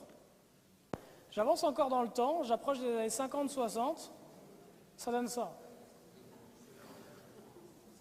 Un peu plus tard, c'est ça. Et aujourd'hui, c'est ça.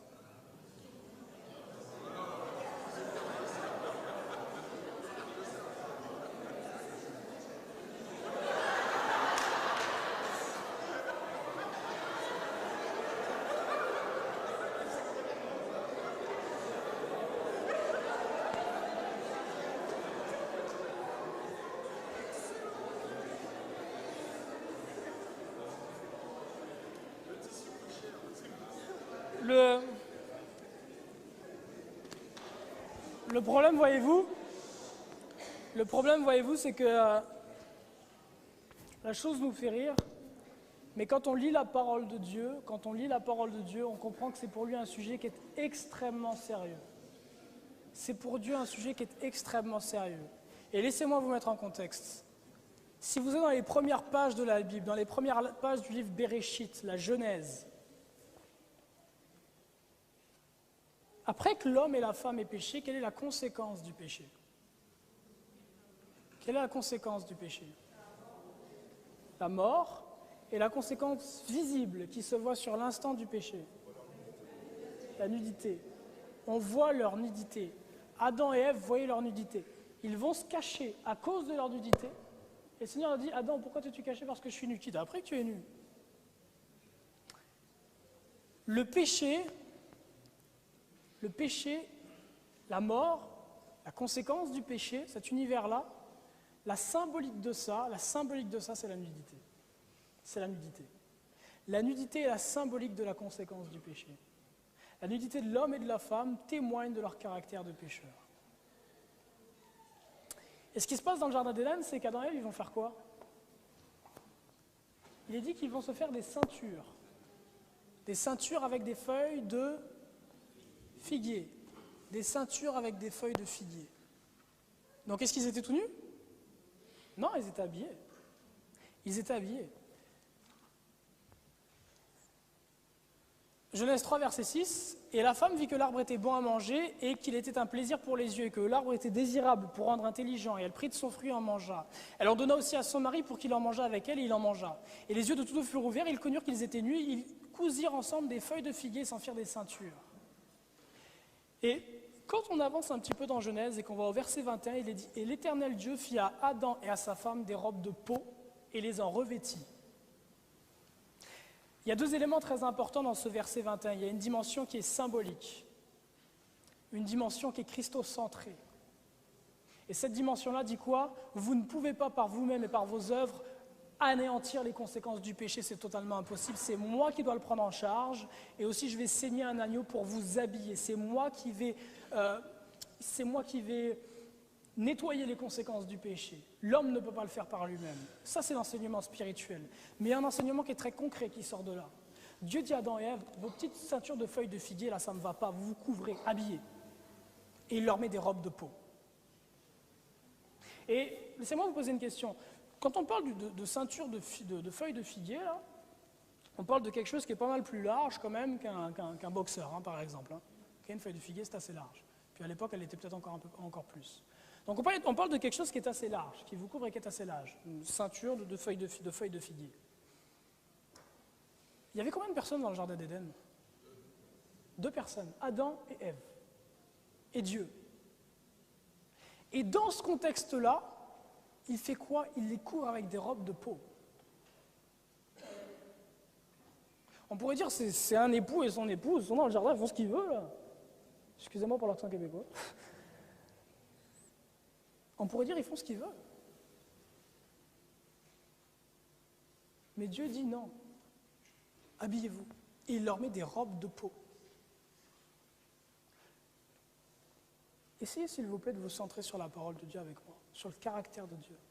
Pensez sincèrement que le fait d'aller à la plage, vêtu n'importe comment, et de voir des gens qui sont vêtus aussi n'importe comment, en sous-vêtements, en string, et en seins nus, et en petits caleçons, et en je ne sais quoi, pensez sincèrement que ça plaît à Dieu?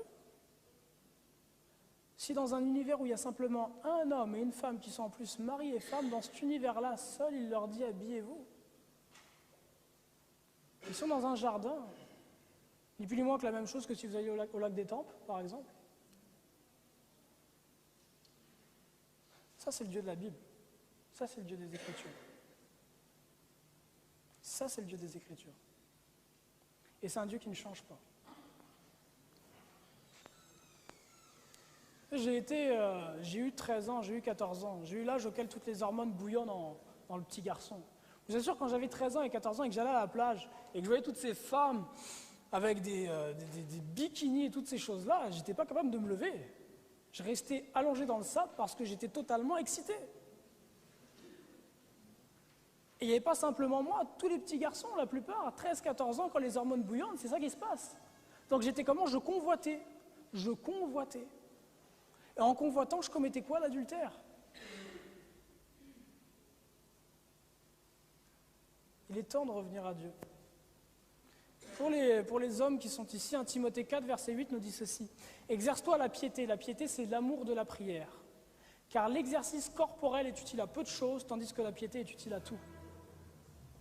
Il n'est pas dit que l'exercice corporel est inutile, il est dit qu'il est utile à peu de choses. On vit dans un monde sédentaire où il est bon de faire du sport et d'avoir des activités sportives. On nous recommande d'avoir 2 activités sportives par semaine.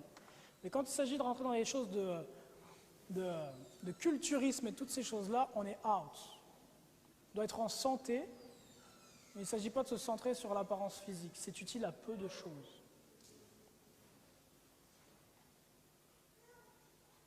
Moi, personnellement, je préfère le couple de droite.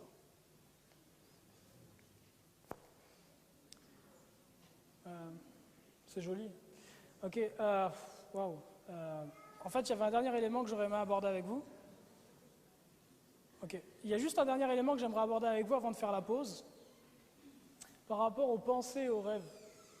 En fait, je vais essayer de voir avec vous jusqu'à quel point va comment dire, le niveau que Dieu met sur ce qu'est la sainteté. Jusqu'à quel point est-ce qu'il nous demande d'être saints et purs. Les pensées et les rêves. Vous connaissez certainement ce texte qui est dans 1 Roi 3, verset 5. Je vais le lire rapidement pour vous. À Gabaon, l'Éternel apparut en songe à Salomon pendant la nuit et Dieu lui dit « Demande ce que tu veux que je te donne. » Et Salomon dit « Tu as usé d'une grande bienveillance envers ton serviteur David, mon père, selon qu'il a marché en ta présence, dans la vérité, dans la justice et dans la droiture de son cœur devant toi. Et tu lui as conservé cette grande bienveillance. Et lui as donné un fils qui est assis sur son trône comme il paraît aujourd'hui. Et maintenant, ô Éternel mon Dieu, tu as fait régner ton serviteur à la place de David, mon père. Et moi, je ne suis qu'un tout jeune homme, je ne sais pas me conduire, et ton serviteur est au milieu du peuple que tu as choisi, ce grand peuple qui ne se peut dénombrer ni compter à cause de sa multitude. Donne donc à ton serviteur un cœur intelligent pour juger ton peuple et pour discerner entre le bien et le mal. Car qui pourrait juger ton peuple, si ce peuple si nombreux? Or, ce discours plut au Seigneur. Et ce que Salomon lui avait en ce que Salomon lui avait fait cette demande. Et Dieu lui dit, puisque tu m'as fait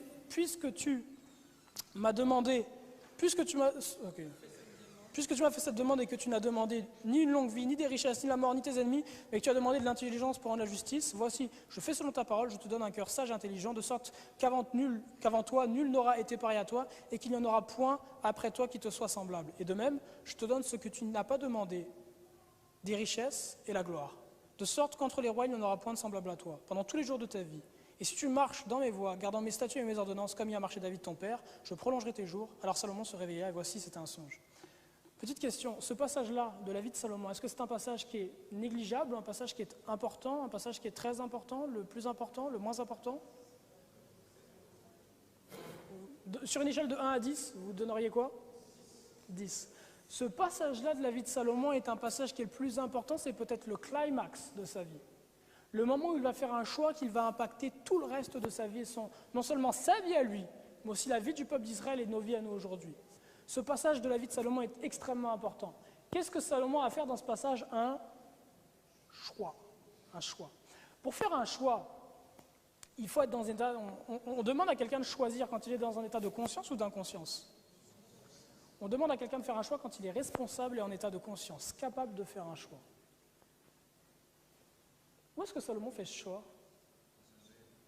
Il fait ce choix-là dans un songe, dans un rêve. Dieu se présente à Salomon dans un rêve, et dans le rêve, il demande à Salomon de faire un choix. Et pas un choix qui est négligeable, un choix extrêmement important. Comment se peut-ce? Vous savez, pendant la journée, lorsque des personnes vous posent des questions et que vous y répondez, vous avez la possibilité de faire semblant. Dieu se présente à vous et Dieu vous dit « Qu'est-ce que tu veux ?» En réalité, j'aimerais bien avoir tout ça et tout ça et tout ça, mais je sais que si je demande à Dieu, je risque de mal passer devant lui. Écoute, Seigneur, donne-moi la sagesse et l'intelligence, s'il te plaît. Alors que derrière, vous aimeriez plein d'autres choses. Mais ce qui se passe, c'est que la nuit, les rêves que vous faites sont, si vous voulez, le pilote automatique de ce que vous êtes durant la journée. Si vous passez vos journées à écouter de la musique hip-hop qui parle de débauche, de violence et toutes ces choses-là, vos rêves seront pleins de pornographie et d'érotisme et de violence. Si vous passez vos journées à regarder des histoires de feu de l'amour ou de je ne sais quoi qui ont attrait à des adultères et toutes ces choses-là, lorsque vous rêverez la nuit, ne vous étonnez pas de tomber là-dessus. Si dans la journée, vos pensées sont centrées sur des choses qui sont saines et pures à Dieu, la nuit, vos rêves seront sains et purs à Dieu. Et rarement vous vous surprendrez à faire des rêves totalement étranges et bizarres. Parce que les rêves sont construits avec quoi? Avec des idées, avec des images, avec des paroles. Ce sont ces briques-là que votre cerveau va utiliser pour construire vos rêves. S'il n'a pas de briques d'érotisme à sa disposition, il ne pourra pas construire un rêve érotique. Si les seules briques dont votre cerveau dispose, c'est la parole de Dieu et une vie saine, il ne pourra construire que des rêves qui sont en accord avec ça. Laissez-moi regarder un autre texte avec vous. Et on aura la pause juste après ça.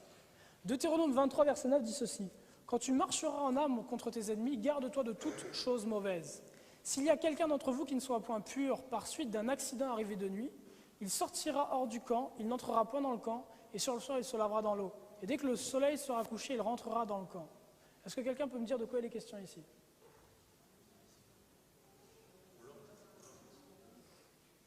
Il est question de ce qu'on appelle une pollution nocturne ou une éjaculation nocturne. Je ne sais pas si on appelle ça pareil en France, au Québec, ils appellent ça les rêves mouillés.